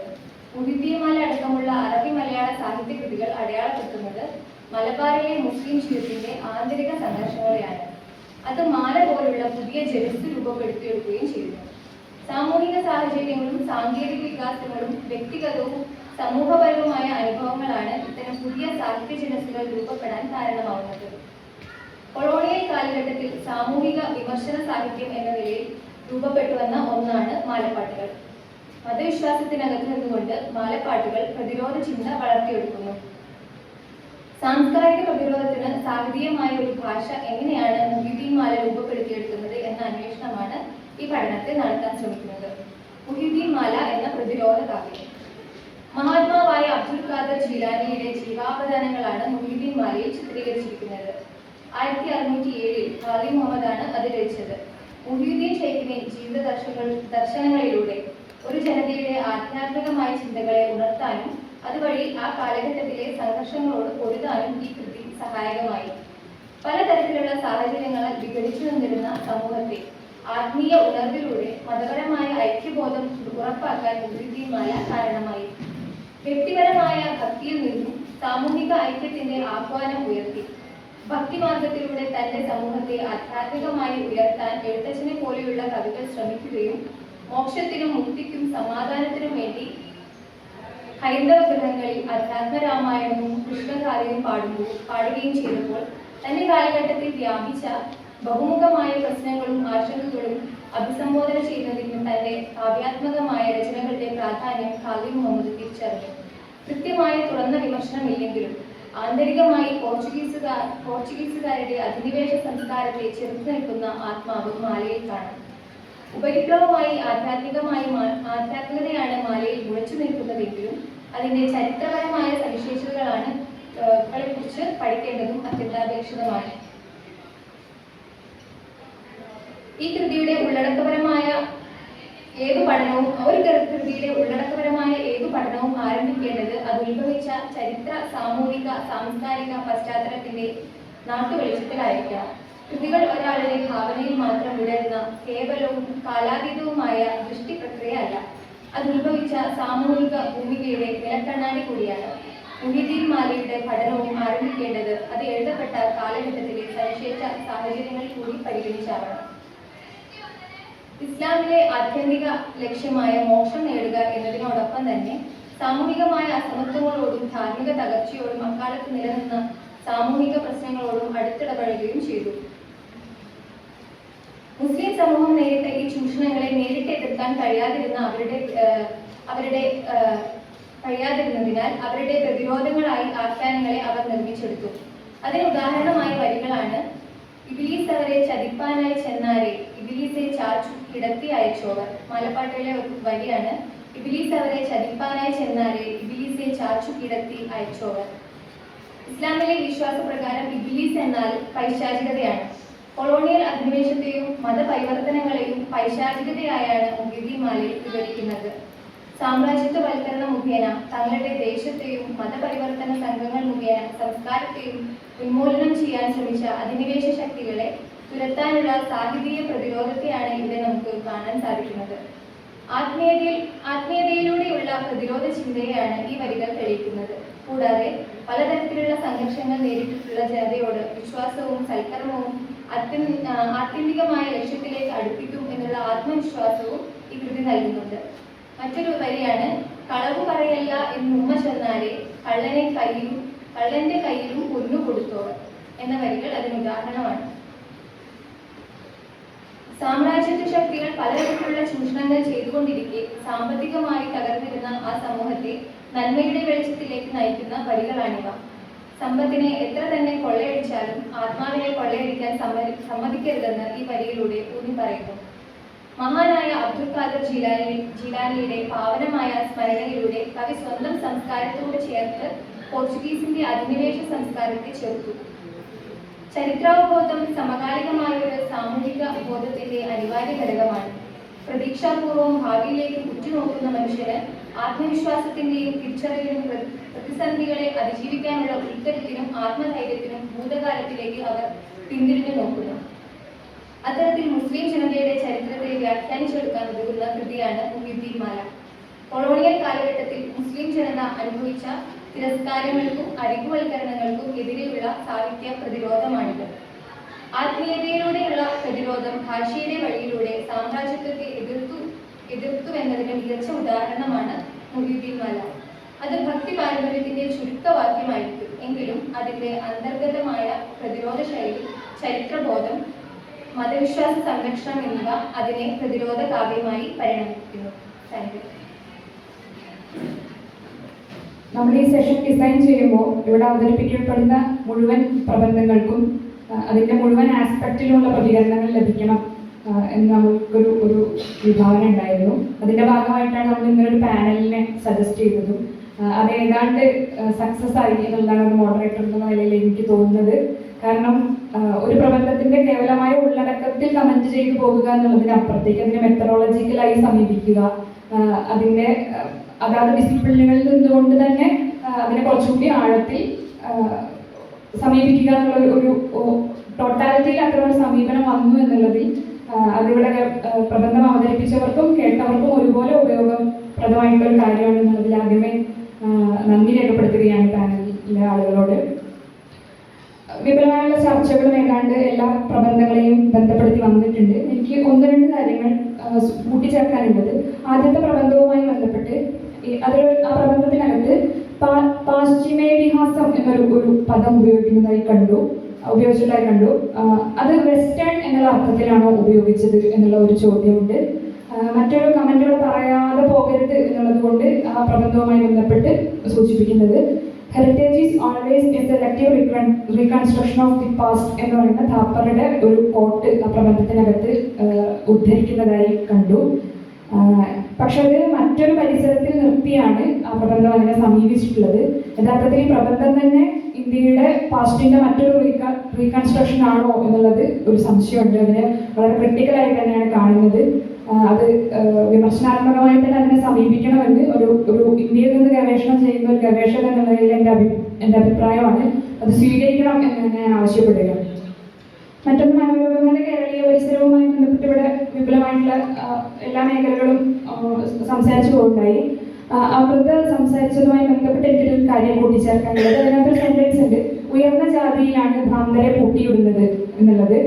അതിന്റെ ആധാരമായി പ്രബന്ധത്തിലുടനീളം അതിന്റെ അവസാനത്തിൽ അതിന്റെ ഉപസംഹാരത്തിലെത്തുമ്പോൾ അതിന്റെ ആർഗ്യുമെന്റിലേക്കൊക്കെ എത്തുന്ന ഒരു ഘട്ടത്തിലും ഉപയോഗിക്കുന്ന ഒരു ആധാരം എന്ന് പറയുന്നത് സാഹിത്യകൃതികളാണ്. അപ്പോൾ അത്തരമൊരു ജനറലായ ആർഗ്യുമെന്റിന് സാഹിത്യകൃതികളെ വളരെ പക്ഷപാതരഹിതമായി ഒരു പ്രബന്ധത്തിനകത്ത് ഉപയോഗിക്കാൻ പറ്റുമോ എന്നുള്ളതിൽ എനിക്ക് സംശയമുണ്ട്. കാരണം സാഹിത്യകൃതി അത് നിർമ്മിക്കപ്പെടുന്ന കാലത്തിന്റെ പ്രത്യയശാസ്ത്ര യുക്തിയെ ഉള്ളടക്കം ചെയ്യും എന്നുള്ളൊരു ധാരണ പ്രബന്ധത്തിനകത്ത് വിട്ടുപോയതായി എനിക്ക് തോന്നി. മറ്റു കാര്യങ്ങളൊക്കെ ഏതാണ്ട് സൂചിപ്പിച്ചിട്ടുണ്ട്. പിന്നെ എയുമായി ബന്ധപ്പെട്ട ആ പ്രബന്ധത്തിനകത്ത് ഈ മാർക്കറ്റുമായി ബന്ധപ്പെട്ട ഒരു ആലോചന അതിനകത്ത് കടന്നു വരുന്നുണ്ട്. പക്ഷെ അത് ബിസിനസ്സിന് ഒരു ആക്കം ഉണ്ടാക്കുക എന്നുള്ള രീതിയിൽ ഒന്ന് രണ്ട് സെന്റൻസിൽ പരാമർശിച്ചു പോവുകയേ ചെയ്തുള്ളൂ. രാധാകൃഷ്ണ മാഷ് പ്രത്യേകം സൂചിപ്പിക്കുകയുണ്ടായി. ഈ കേരളത്തിനകത്തും യൂറോപ്പിനകത്തും ഉള്ള വിപണിയുമായി ബന്ധപ്പെട്ട ഒരു ആലോചന പറയുകയുണ്ടായി. അപ്പോൾ ഈ ഡിജിറ്റൽ ഡിവൈഡ് കേരളത്തിലും യൂറോപ്പിലും എന്നുള്ളൊരു ആലോചന പ്രബന്ധം കൊണ്ടുവരുന്നുണ്ട്. അതുപോലെ തന്നെ മാർക്കറ്റിന്റെ ആവശ്യകതയും യൂറോപ്പിലും കേരളത്തിലും വ്യത്യസ്തമാണ് ഒരു ആലോചന അന്ന് വിട്ടുപോയതായിട്ട് എനിക്ക് തോന്നുന്നുണ്ടായി. പിന്നെ വയലാർ സമരവുമായി ബന്ധപ്പെട്ടിട്ട് സാംസ്കാരിക ചരിത്ര രചനയുടെ രീതിശാസ്ത്രവുമായിട്ട് മുന്നോട്ട് പോകുന്നു എന്നുള്ളതാണ് പ്രബന്ധത്തിന്റെ ആമുഖത്തിലെ ആർഗ്യുമെന്റ്. അങ്ങനെയാണ് പ്രബന്ധത്തിന്റെ വാദം. എന്നാൽ വയലാർ സമരത്തിന്റെ വിഭിന്ന അഭിപ്രായങ്ങൾ സാമ്പ്രദായിക ചരിത്ര രചനയുടെ പിഴവായി കാണുന്നൊരു വികരണത്തിലേക്കാണ് ആ പ്രബന്ധം എത്തിച്ചേരുന്നത്. അപ്പോൾ ഏകതയാണോ ചരിത്രത്തിന് വേണ്ടത് എന്നൊരു ഫണ്ടമെന്റൽ ക്വസ്റ്റ്യൻ ആ പേപ്പറുമായിട്ട് റേസ് ചെയ്യാനുണ്ട്. മാത്രമല്ല സാംസ്കാരിക ചരിത്ര രചന പുസ്തകങ്ങളെ മാത്രം ഉപാദാനങ്ങളായി സ്വീകരിക്കുന്ന ഒരു നിൽപ്പിനാണോ സാംസ്കാരിക ചരിത്ര രചന എന്ന് പറയുന്നത് എന്നതിലും സംശയമുണ്ട്. മതാത്മക ഉള്ളടക്കം മലയാള സിനിമയിലുമായി ബന്ധപ്പെട്ട പേപ്പറിൽ റിച്ചാർഡ് ലാസ്റ്റിന്റെ പരമ്പരാഗത പഠനങ്ങളെ പറ്റിയിട്ടുള്ള സൂചനയുണ്ട്. അത് ആഖ്യാനം, പ്രതിനിധാനം എന്നിവയിൽ ഊന്നി മാത്രമാണ് നടക്കുന്നത്. അങ്ങനെയല്ല സിനിമാ പഠനങ്ങൾ നടക്കേണ്ടത് എന്നുള്ളൊരു വളരെ രസകരമായ ആർഗ്യുമെന്റിൽ നിന്ന് അത് തുടങ്ങുന്നുണ്ട്. എന്നാൽ എനിക്ക് തോന്നിയത് ഈ സിനിമയുടെ ഒരു രൂപപരമായ ഒരു ആലോചന അതിനകത്ത് എത്രമാത്രം വന്നു എന്ന് എനിക്ക് സംശയമുണ്ട്. കാരണം അതിലെ ഒരു അവസാനത്തെ ഒരു സെന്റൻസ് സമയക്കുറവുകൊണ്ടാണോ എന്നറിയില്ല, രസകരമായൊരു പ്രബന്ധം കൂടിയാണിത്. അപ്പൊ അതിന്റെ അവസാനം ഒരു ലൈറ്റിന്റെ സൂചന, വിഷ്വൽ ട്രീറ്റ്മെന്റിൽ ലൈറ്റ് സെറ്റ് ചെയ്യുന്നതിന് സൂചന മാത്രം കൊടുത്തുപോയി, അത് വിപുലപ്പെടുത്തിയില്ല എന്നുള്ള ഒരു സങ്കടം കൂടി ആ പ്രബന്ധത്തിനകത്ത് പറയാറുണ്ട്. മറ്റൊന്ന് ഈ മൊഹീദ്ദീൻ മാലയുമായി ബന്ധപ്പെട്ട് മൊഹീദ്ദീൻ മാല യഥാർത്ഥത്തിൽ ഒരു ചരിത്രപരമായ അന്വേഷണമാണ് നടത്തുന്നതെന്നും അത് കൃതികൾ രൂപപ്പെട്ടു വന്ന കാലഘട്ടത്തിന്റെ ചരിത്രവുമായ കൃതികൾക്ക് ബന്ധമുണ്ട് എന്ന് പറയുന്നുണ്ടെങ്കിലും അത് കേവലമായ ഉള്ളടക്ക യുക്തിയിൽ ഒതുങ്ങിപ്പോയോ എന്നുള്ളൊരു സംശയം കൂടി ആ പ്രബന്ധവുമായി ബന്ധപ്പെട്ട് സൂചിപ്പിക്കാനുണ്ട്.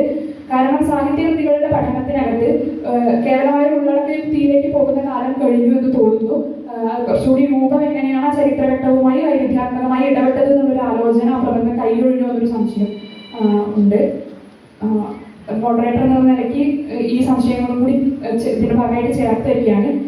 അപ്പോൾ ഈ എക്സ്പെർട്ടുകളായ ആളുകളുടെ അവരുടെ അഭിപ്രായങ്ങൾക്കും ഈ ചോദ്യങ്ങൾക്കും മുഴുവനായും അവരുടെ പ്രതികരണം അറിയിക്കാൻ വേണ്ടി അവതാരകരെ ക്ഷണിക്കുകയാണ്. ആദ്യമായി രാജീവയെ ക്ഷണിക്കുന്നു.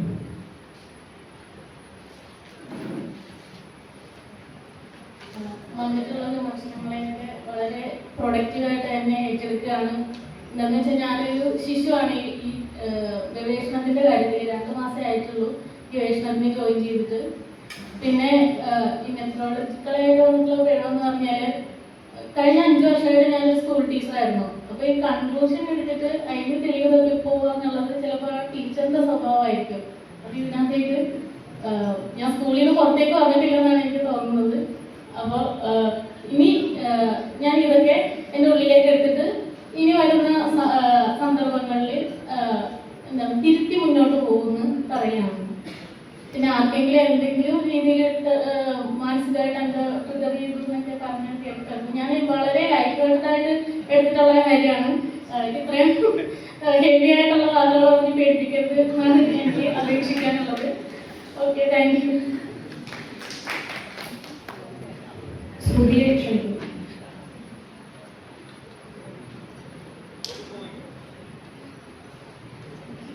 ഇവിടെ പറഞ്ഞ അഭിപ്രായങ്ങളും വിമർശനങ്ങളൊക്കെ ഞാൻ സ്വീകരിക്കുന്നു. എൻ്റെ ഗവേഷണ വിഷയം എന്ന് പറയുന്നത് മനോരോഗങ്ങളുടെ ആഖ്യാനം മലയാള നോവലിൽ തിരഞ്ഞെടുത്ത നോവലുകളെ ആസ്പദമാക്കിയുള്ള പഠനം എന്നാണ്. ഞാൻ ഈ പേപ്പറിന് സ്വീകരിച്ചതാണ് മനോരോഗങ്ങളുടെ കേരളീയ പരിസരമായിരുന്നു. പക്ഷെ അത് ഭയങ്കര വൈഡായിപ്പോയി എന്നുള്ള രീതിയിലാണ് കമൻസ് വന്നത്. എനിക്ക് തോന്നി ഞാനത് എഴുതി വന്നപ്പോൾ എനിക്ക് കുറേ കാര്യങ്ങൾ ഉൾപ്പെടുത്താനും പറ്റിയില്ല. പക്ഷെ സാറ് സൂചിപ്പിച്ച പോലെ കുറേ സാഹിത്യ കൃതികൾ അതിൽ ഞാൻ എഴുതിയത് എനിക്കിവിടെ പറയാനും പറ്റിയിട്ടില്ല, അല്ലാതെ കൃതികളെ എനിക്കിതിൽ ഉൾപ്പെടുത്താനും പറ്റിയിട്ടില്ല. അത് എഴുതി വന്നപ്പോഴേ കുറച്ച് ലോങ് ആയി. ഇനിയും അത് കൂടി ഉൾപ്പെടുത്തുമ്പോൾ കുറച്ച് കൂടുതലായി പോകുന്ന രീതിയിൽ ഇത് മാറ്റി നിർത്തുകയാണ് ചെയ്തത്. പിന്നെ ഒരു ചോദ്യം ഒരു സാറ് ചോദിച്ചു ലിംഗപരമായ വ്യത്യാസം ഇതിലുണ്ടോ എന്നുള്ളത്. അത് ആദ്യകാലത്ത് കഥകൾ ഞാൻ എൻ്റെ ഇതുവരെ വായനയിൽ മനസ്സിലാക്കിയ കാര്യമാണ്. ഞാൻ ആദ്യകാലത്ത് ഉദാഹരണം പറയുകയാണെങ്കിൽ സാറാ ജോസഫിൻ്റെ ദാമ്പത്യം എന്ന കഥ, വി എം സുധരയുടെ ഭ്രാന്ത്, മാധവിക്കുട്ടിയുടെ ചിത്രഭ്രമം, NS മാധവന്റെ കനകം. എൻ്റെ ഓർമ്മയിലെടുത്ത ഈ കഥകളിലൊക്കെ പുരുഷാധിപത്യ വ്യവസ്ഥയിൽ അല്ലെ പാട്രിയാർക്കിയുടെ ഒരു ടൂളായിട്ട് ഭ്രാന്ത് എങ്ങനെയാണ് മാറുന്നത് എന്ന രീതിയിലാണ് ആ കാലത്ത് സാഹിത്യത്തിൽ എഴുതപ്പെട്ടിട്ടുള്ളത് എന്നാണ് എനിക്ക് തോന്നിയിട്ടുള്ളത്. പിന്നെ ഇന്ന് നോവലിൻ്റെ ഒരു ചരിത്രം മരിയയാണ് ചോദിച്ചത്. അപ്പൊ അത് എത്തി നിൽക്കുമ്പോൾ ആദ്യം മാർത്താണ്ഡവർമ്മയിലാണ് ഭ്രാന്തൻ ചാന്ത എന്ന് പറഞ്ഞൊരു കഥാപാത്രം വരുന്നത്. എൻ്റെ ഇതുവരെ അതിനു മുന്നേ മലയാളത്തിൽ ഇങ്ങനെ ഒരു ക്യാരക്ടർ അല്ലെങ്കിൽ ഈ ഒരു വിഷയം ആയിട്ട് വരുന്നത്. പക്ഷെ അത് ഒരു യഥാർത്ഥത്തിൽ അതൊരു അങ്ങനത്തെ രീതിയിലല്ല വരുന്നത്. അതിലൊരു അഭിനയം അല്ലെങ്കിൽ വേഷം കെട്ടുക എന്നുള്ള രീതിയിലാണത്. അതിനുശേഷം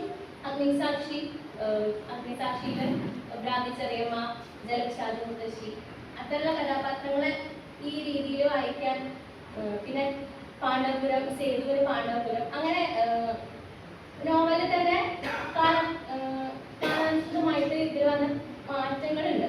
ഇപ്പം മരിയ വെറും മരിയ എന്നുള്ള നോവല്, അതിനു മുന്നേ ഇറങ്ങിയ സംഗീത ശ്രീനിവാസന്റെ ശലഭം പൂക്കൾ എയറോപ്ലെയിൻ, ഇതിലൊക്കെ ഇതൊരു ഭ്രാന്ത് അല്ലെങ്കിൽ മനോരോഗ ആഖ്യാന തന്ത്രം അല്ലെങ്കിൽ ഒരു സ്ത്രീയുടെ ഒരു സ്വത്വാവിഷ്കാരം അല്ലെങ്കിൽ സർഗാത്മകത എന്ന നിലയിൽ ആണ് എനിക്ക് ആ വായനയിൽ കൂടുതലായിട്ട് തോന്നിയിട്ടുള്ളത്. എൻ്റെ ഗവേഷണ വിഷയത്തിൽ കുറച്ചുകൂടി ബന്ധമുള്ള ചോദ്യമാണത്. അപ്പോൾ എൻ്റെ പഠനത്തിലും ഇനി അതിലും ഉൾപ്പെടുത്തിയിട്ട് കൂടുതൽ കാര്യങ്ങൾ ചിന്തിക്കും. പിന്നെ മഞ്ചേരി മനയുടെ കാര്യം അത് ഞാൻ വായിച്ചിട്ടുണ്ടായിരുന്നു, പക്ഷെ എഴുതുമ്പോൾ വിട്ടുപോയതാണ്. പിന്നെ കേരളീയ പാരമ്പര്യത്തിലാണ് ചികിത്സ ഉള്ളത്. രായനെല്ലൂർ മന ആ കാര്യം വായിച്ചപ്പോൾ ഞാൻ വായിച്ചിട്ടുണ്ടായിരുന്നു, പക്ഷെ അത് എഴുതാൻ വിട്ടുപോയത്. പിന്നെ ചികിത്സാ പാരമ്പര്യം ഞാൻ ആധുനിക വൈദ്യശാസ്ത്രമാണ് കൂടുതൽ പറഞ്ഞത്. അതുപോലെ ആയുർവേദത്തിന്റെ ഇത് പറഞ്ഞത് ആയുർവേദ വിപുതി VM മുഹമ്മദ് രാമൻ വൈദ്യൻ മുഹമ്മദ് എന്ന് പറഞ്ഞിട്ടുള്ള അദ്ദേഹത്തിന്റെ ഒരു മാനസിക ചികിത്സാ രത്നം അഥവാ ഭ്രാന്തുകൽപ്പം എന്നൊരു 1955 ഇറങ്ങിയ ഒരു കൃതി. അത് സാഹിത്യ അക്കാദമിയിൽ നിന്നാണ് എനിക്ക് ആ കൃതി കിട്ടുന്നത്.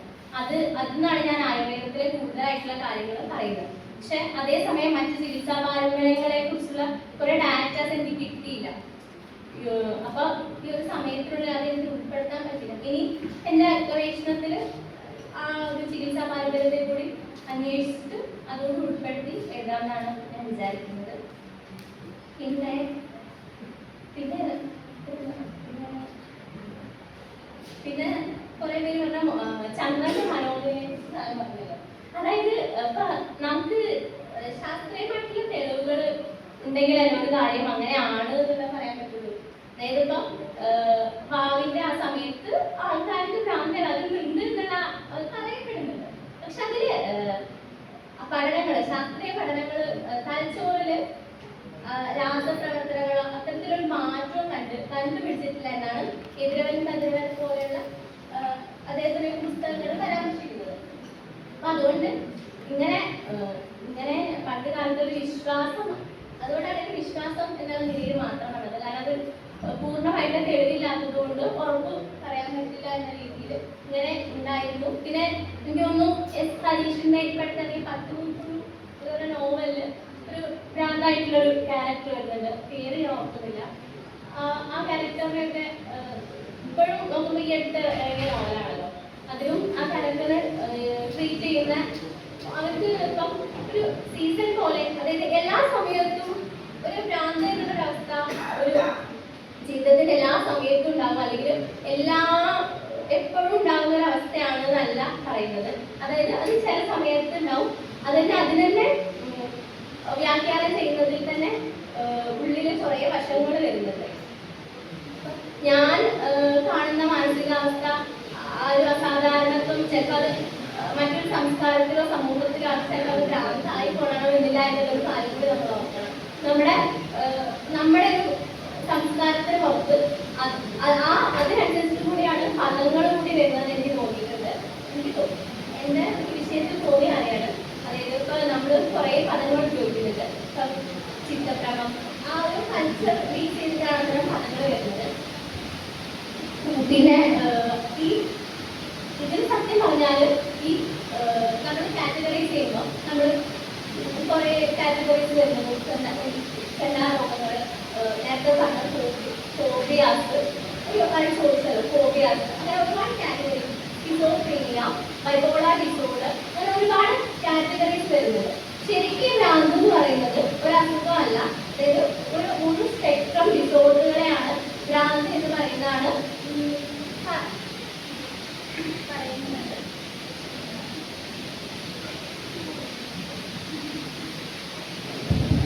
അപ്പം എല്ലാ ഇത് ഉൾപ്പെടുത്താനുള്ള ഒരു പദം ഞാൻ ആലോചിച്ചപ്പം മാനസിക അപഭ്രംശങ്ങളെ എന്നൊരു പദം ഞാൻ ഇതിന് മുന്നേ ഗവേഷണത്തിന് തലക്കെട്ട് തിരഞ്ഞെടുക്കുന്ന സമയത്ത് ആലോചിച്ചിട്ടുണ്ട്.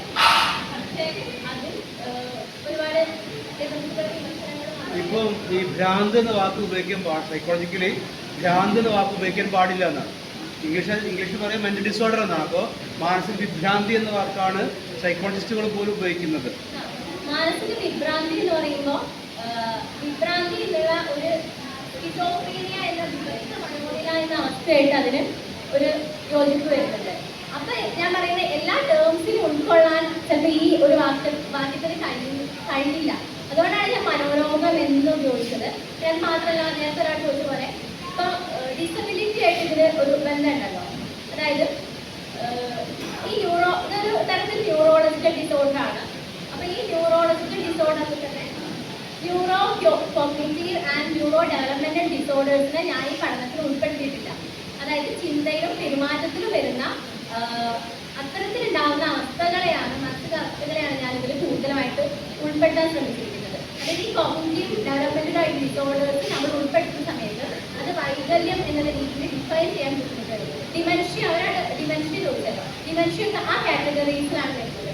അതുകൊണ്ട് എൻ്റെ പഠനത്തിൽ ഞാൻ അത്തരത്തിലുള്ള ഒരു ടേംസിലേക്ക് കടക്കുന്നില്ല. ചിന്ത, വികാരം, പെരുമാറ്റ വൈകല്യം ഇതിലുണ്ടാവുന്ന വ്യതിയാനങ്ങളെ, അസ്ഥിരതകളെ ബന്ധപ്പെടുത്തിയിട്ടുള്ള ടേംസ് എന്നുള്ള രീതിയിലാണ് ഞാൻ മനോരോഗം എന്നുള്ളത് ഉപയോഗിക്കുന്നത് എൻ്റെ ഗവേഷണത്തിൽ. പിന്നെ സാറ് പറഞ്ഞ പോലെ അത് മോഡേൺ മെഡിസിന് പ്രാധാന്യം കൊടുത്തുകൊണ്ട്, അതായത് അത്തരത്തിലുള്ളൊരു ഇത് എൻ്റെ ഇതിന് വന്നു. അത് കൂടുതലായിട്ട് ഒന്നാമത് എനിക്ക് മറ്റേതിൻ്റെ ഡാറ്റ കിട്ടിയിട്ടുണ്ടായില്ല, അത് ഉൾപ്പെടുത്താൻ സാധിച്ചിട്ടില്ല. പിന്നെ ആയുർവേദം എനിക്ക് കിട്ടിയത് വെച്ചിട്ട് പറഞ്ഞു. ഇനി അതിൽ കുറേ കൂട്ടിച്ചേർക്കാനുണ്ട്. പിന്നെ ഇതിൽ തന്നെ ഭീമാപള്ളിയൊക്കെ ബേസ് ചെയ്തിട്ട് ഈ ഭ്രാന്തിനെ കുറിച്ചുള്ള വിശ്വാസം നിലനിൽക്കുന്നത് ഞാൻ വായിച്ചിട്ടുണ്ട്. അത് ഞാൻ ഇവിടെ പറയുന്നത് സ്വാഭാവികമായിട്ട് കൃത്യമായിട്ടുള്ള കുറച്ചുകൂടി ഡാറ്റാസ് വെച്ച് പറഞ്ഞാൽ ശരിയാകുന്നു. കുറേ കാര്യങ്ങൾ ഞാൻ ഉൾപ്പെടുത്തിയിട്ടില്ല. പിന്നെ തറവാട് കൂട്ടിയിടുന്ന രീതി സത്യം പറഞ്ഞാൽ അവിടെ മരുമക്കത്തായ രീതിയല്ല. അത് കൂടുതലായിട്ട് എൻ്റെ അഭിപ്രായമാണ്. ചിലപ്പോൾ ഇനി എൻ്റെ പഠനത്തിൽ കൂടുതലായിട്ട് അതിന് കണക്ഷൻ വരുമോ മാറ്റം വരുമോ എന്നൊന്നും അറിയില്ല. അതായത് ഈ അന്ന് ഫ്യൂഡൽ കാലഘട്ടങ്ങളിലാണ് അത്തരത്തിലുള്ള രീതി ഉണ്ടായിരുന്നത്. ആ രീതിയിൽ നിന്നാണ് ഈ മാനസിക കേന്ദ്രത്തിലേക്ക് ഷിഫ്റ്റ് ഉണ്ടാവുന്നതെന്നാണ് ഞാൻ ഉദ്ദേശിച്ചത്. അപ്പോൾ ഈ ഇത്തരത്തിലുള്ള മരുമക്കത്തായ തറവാടുകളിലൊക്കെ പല കാരണങ്ങളുണ്ട്. അതായത് അധികാരം കൈക്കലാക്കുക, സ്വത്ത് നേടിയെടുക്കുക, പിന്നെ ഒരു കൂട്ടുകുടുംബ വ്യവസ്ഥിതിയാണ്. ഇപ്പം ഇരുട്ടിൻ്റെ ആത്മാവ് പോലെയുള്ള കഥകൾ വായിച്ചാൽ ആ ഒരു അന്തരീക്ഷം മനസ്സിലാക്കാൻ പറ്റുമെന്ന് തോന്നുന്നു. ആ ഒരു ബേസിലാണ് ഞാൻ പറഞ്ഞത്. പക്ഷേ ഇവിടെ പറഞ്ഞ ആ വിമർശനം ഞാനത് ഇനി കൂടുതൽ ആലോചിക്കേണ്ടിയിരിക്കുന്നു.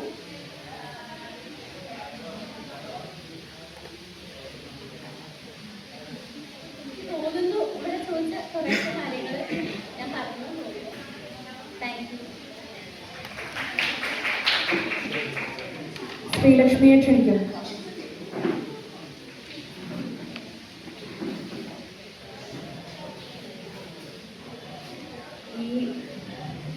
ഹലോ, ഈ പ്രബന്ധം അവതരിപ്പിച്ചപ്പോൾ എനിക്ക് പറ്റിയൊരു എന്ന് പറഞ്ഞാൽ ആദ്യത്തെ ഭാഗം ഞാൻ കൂടുതൽ വിവരിച്ചു. അവസാനമായപ്പോൾ ഞാൻ ചെയ്ത കാര്യങ്ങൾ കൂടുതൽ വ്യക്തമായിട്ട് പറയാൻ പറ്റിയില്ല. പിന്നെ ഈ സമയം വൈകി എന്നുള്ള കുറിപ്പൊക്കെ കണ്ടപ്പോൾ ഒരു വെപ്രാളത്തിൽ കാര്യങ്ങൾ പലതും വിട്ടുപോയിട്ടുണ്ട്. അപ്പോൾ ഈ വിവരണാത്മകതയായിട്ട് കാര്യങ്ങൾ പറഞ്ഞു എന്നുള്ളതാണ് ആദ്യം വന്നൊരു വിമർശനം. അത് സത്യം പറഞ്ഞാൽ ഈ AI ഉപയോഗിക്കുന്നുണ്ട് അറിയാമെന്നല്ലാണ്ട് ഈ ടേമുകളൊക്കെ എന്താണ്, അതിൻ്റെ പിന്നിൽ എന്തൊക്കെയാണ് പ്രവർത്തിക്കുന്നത് എന്നുള്ളത് എനിക്ക് അറിയില്ലായിരുന്നു. അപ്പം ഞാൻ തന്നെ അത് അന്വേഷിച്ച് പോയി കണ്ടുപിടിച്ച് എഴുതി. ഇപ്പം മലയാളത്തിൽ ഈ AI സംബന്ധിച്ച് അതുപോലെ ഈ പുതിയ ടെക്നോളജിയിലുള്ള എഴുത്തുകൾ വന്നുകൊണ്ടിരിക്കുന്നതേ ഉള്ളൂ, കുറവാണ് താരതമ്യേനെ. അപ്പം അതൊന്നും നമ്മുടെ ഭാഷയിൽ അടയാളപ്പെടുത്താലോ എന്നുള്ള രീതിയിലാണ് ഞാൻ ആദ്യ ഭാഗങ്ങളെ കുറെ വിശദീകരിച്ചത്. പിന്നെ എനിക്ക് തോന്നുന്നത് എല്ലാവർക്കും എല്ലാം അറിയുണ്ടാവില്ല ഇത് എന്തൊക്കെയാണെന്നുള്ളത്. ചില ഇതിനെക്കുറിച്ച് ചിന്തിക്കുകയും ഉപയോഗിക്കുകയും ചെയ്യുന്ന ആൾക്കാർക്ക് മാത്രമായിരിക്കുമല്ലോ അറിയുണ്ടാവുക. അപ്പോൾ അവർക്കും കൂടെ ഒരു ആമുഖം ആയിക്കോട്ടെ എന്നുള്ള രീതിയിലാണ് ഞാൻ കൂടുതലായിട്ട് അത് വിവരിച്ച് പോയത്. ഇനിയിപ്പോൾ ഇനിയുള്ള പ്രസൻറ്റേഷനുകളിലൊക്കെ തന്നെ എന്ത് ചെയ്തു എന്നുള്ള അടിസ്ഥാനത്തിൽ കൂടുതൽ വിശദീകരണങ്ങൾ നൽകാൻ വേണ്ടി ശ്രമിക്കുന്നതാണ്. അതുപോലെ ഞാൻ ചെയ്ത എക്സ്പെരിമെൻറ്റിനെ കുറിച്ച് കൂടുതൽ വിശദീകരിച്ചില്ല പറഞ്ഞാൽ ഞാൻ വിട്ടുപോയതാണ്. ഞാൻ കുറച്ച് സാങ്കേതിക പദങ്ങൾ എങ്ങനെ വൈജ്ഞാനിക ഭാഷ അവിടെ അവർ ഉപയോഗിക്കുന്നു എന്നുള്ളതിൻ്റെ എക്സാമ്പിൾ കൊടുത്തിട്ടുണ്ട്. പക്ഷെ അതിൻ്റെ ഒരു പ്രശ്നം എന്താണെന്ന് വെച്ചാൽ, ഇപ്പം ഞാനൊരു പ്രോംപ്റ്റ് ChatGPTയിലോ ജെമിനയിലോ ചോദിക്കുന്നു, അപ്പോൾ മുന്നിലിരിക്കുന്ന ഒരു കുട്ടി ഇതേ വിഷയത്തിൽ ചോദിക്കുകയാണ്. പക്ഷെ നമ്മുടെ ചോദ്യത്തിനെ ഈ മെഷീൻ എങ്ങനെ മനസ്സിലാക്കുന്നു എന്നനുസരിച്ചിട്ടാണ് അവർ ഉത്തരം തരുന്നത്. അപ്പോൾ ഈ തരുന്ന ഉത്തരങ്ങളിൽ ഒരു എന്താ പറയുക, ഒരു ഐക്യത ഉണ്ടാവണമെന്നില്ല. അപ്പം ഞാൻ ചോദിച്ച ചോദ്യങ്ങൾക്ക് അതേ ചോദ്യം തന്നെ വേറൊരാൾ വേറൊരു സമയത്തിൽ അല്ലെങ്കിൽ എന്തെങ്കിലും വ്യത്യാസം വരുത്തി കൊടുക്കുന്ന സമയത്ത് കിട്ടുന്ന റിസൾട്ട് ഒന്നാവണമെന്നില്ല. അപ്പം ഗവേഷണത്തിൽ നമ്മളൊരു ഫലങ്ങളിലേക്ക് എത്തിച്ചേരുക, ഇതിൻ്റെ ഒരു റീപ്രൊഡക്ടിവിറ്റി എന്ന് പറഞ്ഞൊരു കാര്യമുണ്ടല്ലോ, പ്രത്യേകിച്ച് ശാസ്ത്ര ഗവേഷണങ്ങളിൽ. അപ്പം അങ്ങനത്തെ ഒരു കാര്യം മുന്നോട്ട് വെക്കാൻ ഇതിൽ സാധിക്കുകയില്ല. പ്രത്യേകിച്ച് ഈ ടെക്നോളജി ഇന്ന് കാണുന്ന പോലെയല്ല നാളെ ഇത് പ്രവർത്തിക്കുന്നത്. ഓരോ പുതിയ പുതിയ മോഡലുകൾ ഒരു ദിവസം പ്രതിയോളം ഒരു മാസങ്ങളായിട്ട് മാറ്റിക്കൊണ്ടേയിരിക്കുന്നുണ്ട്. അപ്പം അത് ഇതാണ് അവസാനം എന്നുള്ള രീതിയിൽ കൂടുതലായിട്ട് അത് പറയാൻ പറ്റില്ല. അപ്പം ഇത്തരം ഗവേഷണങ്ങളൊക്കെ എങ്ങനെ അടയാളപ്പെടുത്തും, ഇതിൻ്റെ മെത്തഡോളജി എന്താണെന്നുള്ള ഒരു ആലോചന ഉണ്ടാവണം എന്നുള്ള രീതിയിലാണ് ഞാൻ പ്രസൻറ്റ് ചെയ്യുന്നത്. അതുപോലെ ഈ സെമിനാറിൻ്റെ ബ്രോഷർ കാണുമ്പോൾ ഈ AI അതുപോലെ പുതിയ കുറേ വിഷയങ്ങളൊക്കെ കണ്ടു. പക്ഷെ അത്രമാത്രം പ്രബന്ധങ്ങൾ ഇവിടെ എത്തിയിട്ടുണ്ടോ എന്നറിയില്ല. അപ്പം ഞാൻ പറഞ്ഞു എൻ്റെ പ്രധാനപ്പെട്ട ഗവേഷണം ഈ മേഖലയിലല്ല. അപ്പം ഞാൻ ഈ എങ്ങനെ AI കണ്ടപ്പം എനിക്ക് ഒരു വിജ്ഞാന മലയാളത്തിൽ പ്രവർത്തിക്കുന്ന ഒരാൾ എന്നുള്ള രീതിയിൽ തോന്നിയ കാര്യങ്ങളൊക്കെ കൂട്ടിച്ചേർത്ത് ഉണ്ടാക്കിയ ഒരു പേപ്പറാണ്. അപ്പം അതിൻ്റേതായിട്ടുള്ള പോരായ്മകൾ ഇതിലുണ്ട് ഞാൻ മനസ്സിലാക്കുന്നു. കൂടുതൽ പഠനങ്ങൾ ഇതിൽ നടത്തേണ്ടതുണ്ട് എന്ന് ഞാൻ മനസ്സിലാക്കുന്നുണ്ട്. അതിൽ ഒരു കാര്യം പറഞ്ഞത് ഈ മാർക്കറ്റിൻ്റെ ആവശ്യകത എങ്ങനെയാണ് വ്യത്യാസപ്പെടുന്നത് എന്നുള്ളത്, അതെനിക്കും സംശയമുള്ള കാര്യമാണ്. ഞാനത് ഒരു ചോദ്യം എന്നുള്ള രീതിയിൽ തന്നെയാണ് ഈ പ്രബന്ധത്തിൽ അടയാളപ്പെടുത്തി വെച്ചിരിക്കുന്നത്. അത് കൂടുതൽ അന്വേഷണങ്ങൾ ആവശ്യമുണ്ട് എന്നുള്ള നിലയിൽ.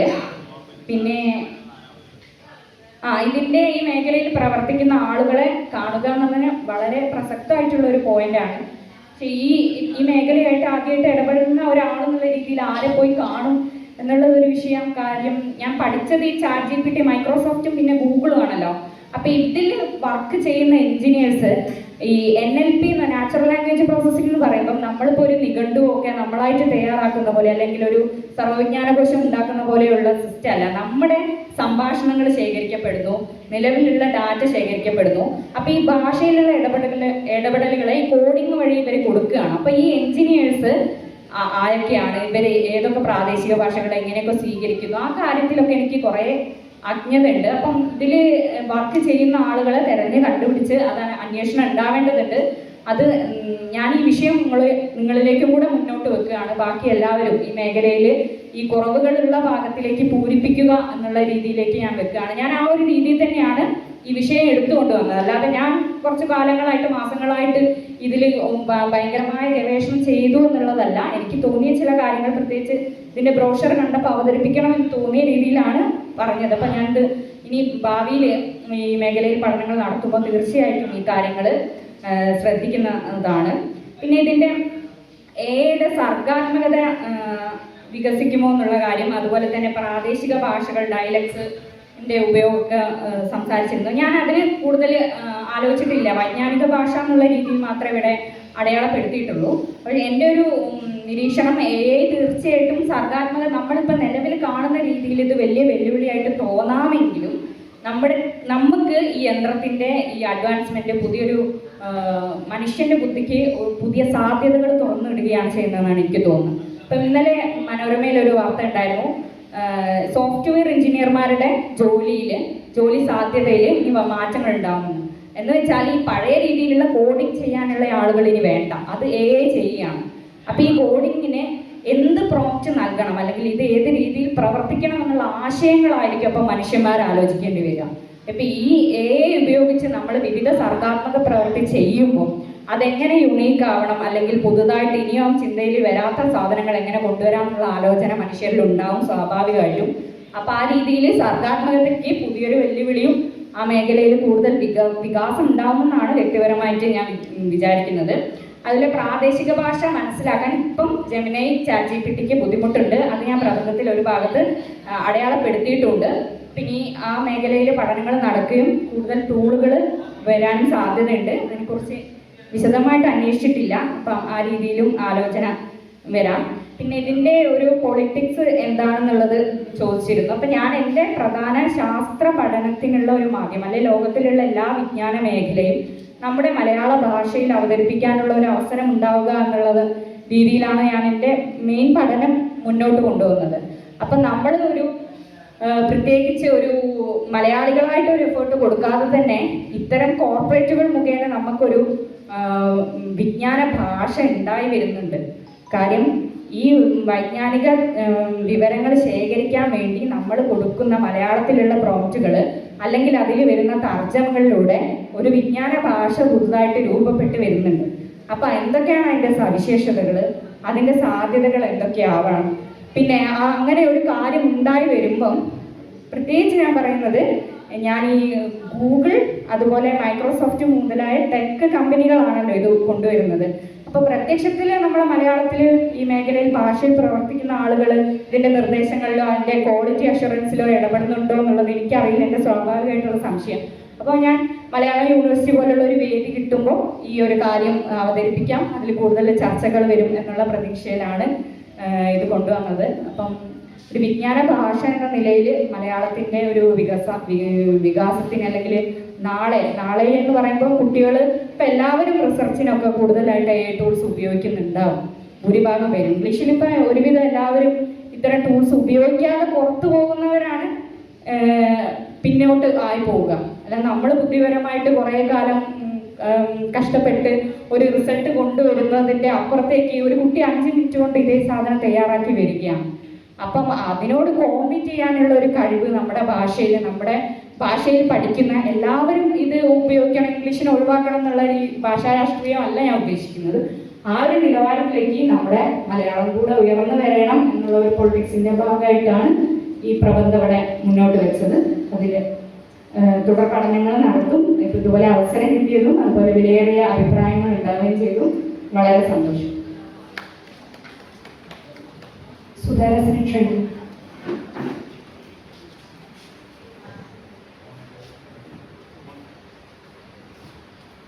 വളരെ സന്തോഷമുണ്ട് നിങ്ങളൊരു ചോദ്യം തന്നത്. കാരണം ഈ സിനിമയും മതവും തമ്മിലുള്ള പഠനം ഞാൻ ആദ്യമേ പറഞ്ഞു, നൂറ്റാണ്ടുകൾ പഴക്കമുള്ള ഒരു സംവിധാനമാണ് മതം എന്ന് പറയുന്നത്. സിനിമ വളരെ കുറച്ചു കാലം പഴക്കമുള്ള ഒരു സാങ്കേതിക വിദ്യയിൽ നിൽക്കുന്ന ഒരു കലാരൂപം. അതിനെ തമ്മിൽ താരതമ്യം ചെയ്യുമ്പോൾ വളരെ പറഞ്ഞ പോലെ അമർന്നട്ടേബിൾ എന്ന് പറയുമ്പോൾ അതിനെ നമ്മൾക്ക് വീണ്ടും ചുരുക്കേണ്ടി വരുന്നു. താങ്കൾ പറഞ്ഞ പോലെ ഒരു മെയിൽ ഡോമിനൻസ് എന്ന രീതിയിലാണെന്ന് തോന്നുന്നു. പക്ഷേ അങ്ങനെ നമുക്ക് പറയാൻ കഴിയില്ല. ആമിയുടെ കഥാപാത്രം അവിടെ വരുന്ന മറ്റേ വിക്രമൻ്റെ മുത്തിൽ നിന്ന് തനിക്ക് ചിക്കൻ കറി വെച്ച് അടിക്കുന്നുണ്ട്. തെരുതയാണ് അവിടെ ഷാപ്പ് നടത്തുന്നത്, ഗവൺമെൻറ് ചുരുളി സിനിമയിൽ തിരിവ് നടത്തുന്നത്. അപ്പം അങ്ങനെ വരുമ്പോൾ അത്തരത്തിലുള്ള ഒരു മെയിൽ ഡോമിനൻസ് മാത്രമല്ല സിനിമയിൽ ഉണ്ടാകുന്നത്. വേണമെങ്കിൽ അങ്ങനെ ഒരു റീഡിങ് കൂടെ നമുക്ക് കൊണ്ടുവരാം. പക്ഷേ ഞാൻ ആദ്യമേ പറഞ്ഞു, ഞാനൊരു റിലീജിയസ് പെർസ്പെക്റ്റീവിലാണ് ഇതിനെ കാണുന്നത്. എങ്ങനെയാണ് മതം സിനിമയിൽ ഉണ്ടാകുന്നത്, ഡിവോഷണലായിട്ടുള്ള രീതിയിൽ അത് വിമർശനാത്മകമായിട്ട് അവതരിപ്പിക്കുന്നു. ആ ഒരു പെർസ്പെക്റ്റീവിലാണ് ഞാൻ ഇതിനെ കാണുന്നത്. പക്ഷേ എന്താ പറയുന്ന പോലെ മാഷ് പറഞ്ഞ പോലെ പുസ്തകങ്ങൾ ഇല്ല എന്ന് ഞാൻ പറഞ്ഞത്, ഈ സിനിമാറ്റിക് സ്റ്റൈലിൽ ഇതിനെ പഠിക്കുന്ന പുസ്തകം റിച്ചാർഡ് ലാസ്റ്റ് എന്ന് പറയുന്ന ആളാണ് എനിക്ക് ഒരു പ്രചോദനമായിട്ട് വന്നത്. ഇപ്പം സ്റ്റൈൽ എന്ന് പറയുന്ന സിനിമയുടെ സ്റ്റൈലുണ്ടാവും, അതിലൊരു ബാക്ക്ഗ്രൗണ്ട് സ്കോറുണ്ട്, വിസൻസിയുണ്ട്, സൗണ്ടുണ്ട്, കോസ്റ്റ്യൂമുണ്ട്, അത് നിൽക്കുന്ന പ്രദേശമുണ്ട്. ഇതിനെയൊക്കെ പഠിച്ചുകൊണ്ട് നമുക്ക് ഒരു 3 സിനിമയിൽ പഠിച്ചുകൊണ്ട് ഇത് പ്രബന്ധം അവതരിപ്പിക്കുക എന്ന് പറഞ്ഞാൽ വളരെ ബുദ്ധിമുട്ടുള്ള കാര്യമാണ്.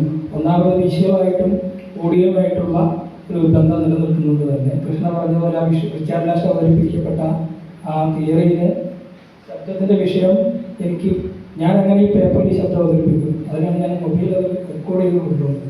അപ്പം അതവിടെ വിട്ടുപോയതല്ല, പക്ഷെ നല്ല രസകരമായിട്ട് ഇതിനെ പഠിക്കാൻ ഭാവിയിൽ നമ്മൾ നല്ല രീതിയിൽ പഠിക്കാൻ സാധ്യതയുള്ള, കാരണം നമ്മുടെ സമൂഹം പോകുന്ന നില നമ്മൾ വെച്ച് നോക്കുമ്പോൾ റിലീജിയൻ ആൻഡ് ഫിലിം സ്റ്റഡീസ് എന്ന് പറയുന്നത് സമകാലിക ഇന്ത്യയിൽ വളരെ വേഗത്തിൽ പല സ്കൂളുകളിലും കോളേജുകളിൽ എത്താൻ സാധ്യതയുള്ള ഒരു വിഷയമായിട്ട് തന്നെയാണ് കാണുന്നത്. ഇതിന് പ്രബന്ധം കേൾക്കുകയും അതിന് വേണ്ട നിർദ്ദേശങ്ങൾ നൽകുകയും ചെയ്ത വിലപ്പെട്ട സമയം നമുക്ക് വേണ്ടി ഉപയോഗിച്ച 3 പേരോടുള്ള സ്നേഹവും നന്ദിയും ഒറ്റവാക്കിൽ പറയുന്നു. നന്ദി.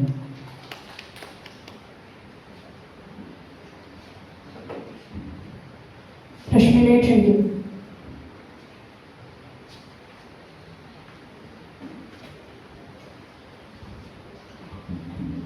ആദ്യമായിട്ട് ഞാനിതൊരു വർക്കിംഗ് പേപ്പറായിട്ടാണ് അയച്ചത്.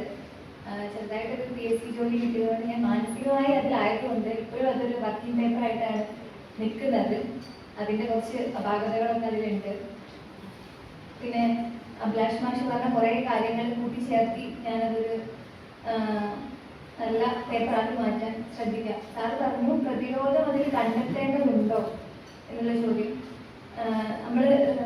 ഞാൻ ഈ മുഹ്യിദ്ദീൻമാരെ വായിക്കുന്നത് പ്യുവറായിട്ടുള്ള സൂഫിസത്തിലാണ് ആദ്യമൊക്കെ വായിച്ചത്. അത് ഗുരുവിനോടുള്ള പ്രണയം, അള്ളാഹുവിനോടുള്ള പ്രണയം എന്നുള്ള രീതിയിൽ മാത്രമാണ് വായിച്ചത്. പിന്നെ ഈ ചരിത്രത്തിനെ കുറിച്ച് ആലോചിച്ചപ്പോൾ എനിക്ക് ആദ്യമായിട്ട് ആണ് ഞാൻ ഈ ഒരു പശ്ചാത്തലത്തിൽ വായിക്കുന്നത്. അപ്പം എനിക്കൊരു ക്ലീശയായിട്ടൊന്നും തോന്നിയില്ല. പിന്നെ സാറ് പറഞ്ഞപ്പോഴാണ് പ്രതിരോധം എന്നുള്ള രീതിയിൽ ചിന്തിക്കുന്നത് ഇതിൻ്റെ പ്രശ്നം മനസ്സിലാവുന്നത്. അതിനി തിരുത്താൻ ശ്രമിക്കാം. പിന്നെ സാറ് പറഞ്ഞത് സാഹിത്യ ചരിത്രങ്ങളിൽ അറബി മലയാള സാഹിത്യത്തെ പറ്റി കാണുന്നില്ല എന്നൊരു ഒറ്റ വാക്കിൽ പറഞ്ഞുപോയി. അത്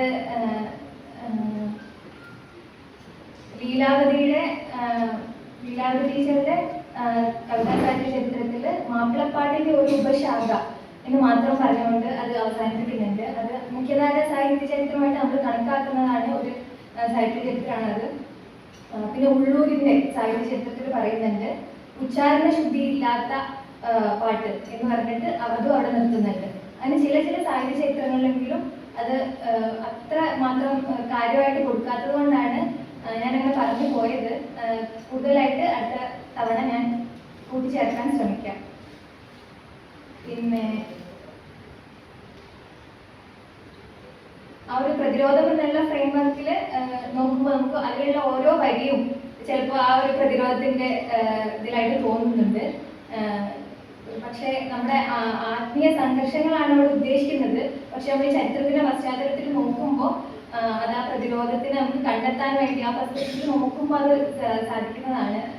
അതിലുള്ള പ്രശ്നം ഞാൻ മനസ്സിലാക്കുന്നുണ്ട്. തുടർന്ന് എൻ്റെ പഠനം കുറച്ചും കൂടെ മെച്ചപ്പെടുത്താൻ ശ്രമിക്കാമെന്ന് പറഞ്ഞു. ലക്ഷ്മി ഉത്തമന് സാങ്കേതികമായ ചില ബുദ്ധിമുട്ടുകളോട് പ്രതികരിക്കാൻ കഴിയില്ല എന്ന് അറിയിച്ചിട്ടുണ്ട്. നമ്മൾ ഈ സെഷന്റെ അവസാന ഘട്ടത്തിലേക്ക് കടക്കുകയാണ്. ഇവിടെ ശ്രുതി അഭിപ്രായങ്ങൾക്ക് പ്രതികരിച്ചപ്പോൾ പറയേണ്ടായി ഒരു അഭിപ്രായത്തെ മുൻനിർത്തി എനിക്കും തോന്നി എന്നുള്ളത്. അങ്ങനെ ഒരു തോന്നലുണ്ടാക്കുക എന്നുള്ളത് തന്നെയാണ് ഇങ്ങനൊരു സെമിനാർ കൊണ്ട് ഞങ്ങൾ ഉദ്ദേശിച്ചത് എന്നുകൂടി പറഞ്ഞു വയ്ക്കുകയാണ്.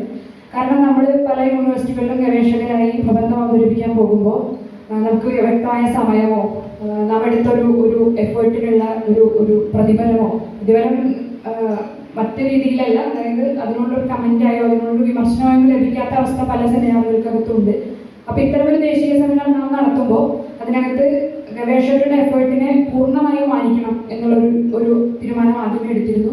അതുകൊണ്ട് തന്നെ ഈ പ്രബന്ധങ്ങൾ മുൻകൂട്ടി കിട്ടിയപ്പോൾ തന്നെ ഇതിൻ്റെ പ്രൊസീഡിംഗ് കമ്മിറ്റി അതിനെ കൃത്യമായി വിശകലനം ചെയ്യുകയും അതിനെ സെഷൻ തിരിക്കുകയും സമീപനപരമായി മറ്റ് രീതികൾ തിരിക്കുകയൊക്കെ ചെയ്തതിന് ശേഷം നമ്മൾ ഈ പ്രബന്ധങ്ങൾ പൂർണ്ണമായും മോഡറേറ്റർമാർ ഉൾപ്പെടെ മറ്റ് പാനലിസ്റ്റുകൾ ഉൾപ്പെടെ സർവകലാശാലയ്ക്ക് അകത്തു നിന്നും പുറത്തു നിന്നുമുള്ള പാനലിസ്റ്റുകൾ ഉൾപ്പെടെയുള്ള ആളുകൾക്ക് ഇത് അയച്ചു കൊടുക്കുകയും വിശദമായി പഠിച്ചു വരണമെന്ന് ആവശ്യപ്പെടുകയും ചെയ്തിരുന്നു. അപ്പോൾ അത്തരമൊരു മാതൃക പിൻപറ്റിയതിൻ്റെ ഫലം ഈ സെമിനാറിന് ഈ റിസർച്ച് കോൺക്ലേവിനകത്തുണ്ട് എന്ന് തീർത്തും വിശ്വസിക്കുകയാണ്. മറ്റൊരു കാര്യം കൂടെ പറയാതെ പോകരുത് എന്നുള്ളത് പാനലിസ്റ്റുകളെ കുറിച്ചാണ്. ഒരു പക്ഷേ 3-4 ഗവേഷകരോ അല്ലെങ്കിൽ ഒരു ഗവേഷകരുടെ ചെറിയ യൂണിവേഴ്സിറ്റിക്ക് അകത്തുള്ള ഒരു ഗവേഷകരുടെ സംഘടനയോ PG വിദ്യാർത്ഥികളോ നടത്തുന്ന ഒരു സെമിനാറിനകത്ത് നിങ്ങൾക്ക് വേണമെങ്കിൽ വരാതിരിക്കാമായിരുന്നു എന്നുള്ളതാണ് പറയാനുള്ളത്. കാരണം കേവലമായ ചില ഗവേഷകരെ താരതമ്യം ചെയ്യുമ്പോൾ ഞങ്ങളെയൊക്കെ കവച്ചു വയ്ക്കാനും ഞങ്ങളെയൊക്കെ ചെറുതാക്കി കാണാനും വേണ്ട എന്ന് വെക്കാനും ഒക്കെയുള്ള തരത്തിലുള്ള അക്കാദമിക മൂലധനം കൈവശമുള്ള മനുഷ്യരാണ് നിങ്ങൾ എന്ന് ഞങ്ങൾക്കറിയാം. എന്നിരുന്നാലും ഞങ്ങളുടെ ചെറിയ ശ്രമത്തെ ആത്യന്തികമായ പരിഗണനയോടുകൂടി സമീപിക്കുകയും ഈ ഓരോ പ്രബന്ധങ്ങളെയും രീതിശാസ്ത്രപരമായി ആഴത്തിൽ വളരെ സമയമെടുത്തുകൊണ്ട് പഠിക്കുകയും ഒട്ടും കുറവില്ലാതെ അതിൻ്റെ എല്ലാ ആസ്പെക്റ്റുകളും വിട്ടുപോകാതെ ചോരാതെ രാഷ്ട്രീയമായ ജാഗ്രതയോടുകൂടിയും ധാരണയോടുകൂടിയും അത് കമന്റ് ചെയ്യുകയും ഇവിടെ എത്തിച്ചേർന്ന ഗവേഷകരുടെയും പ്രബന്ധം അവതരിപ്പിച്ച ഗവേഷകരുടെയും ഇവിടെ കേട്ടിരുന്ന മുഴുവൻ ആളുകളുടെയും അറിവിലേക്ക് ഒരു തിരുനാളം തെളിച്ചു വെക്കുകയും ചെയ്തതിന് സംഘാടക സമിതിയുടെ ഭാഗത്തു നിന്നുള്ള വികാര നിർഭരവും മനസ്സ് നിറഞ്ഞതുമായ നന്ദി രേഖപ്പെടുത്തുകയാണ്. ഈ സെഷനിൽ പ്രബന്ധം അവതരിപ്പിച്ച മുഴുവൻ ആളുകൾക്കും, ഈ സെഷനിൽ ഇടപെട്ട മുഴുവൻ ആളുകൾക്കും, ഈ സെഷൻ കേട്ടുകൊണ്ടിരുന്ന മുഴുവൻ മനുഷ്യർക്കും നന്ദി രേഖപ്പെടുത്തിക്കൊണ്ട് ദേശം എന്ന ഈ രണ്ടാമത്തെ സെഷൻ അവസാനിച്ചതായി അറിയിക്കുന്നു. നന്ദി.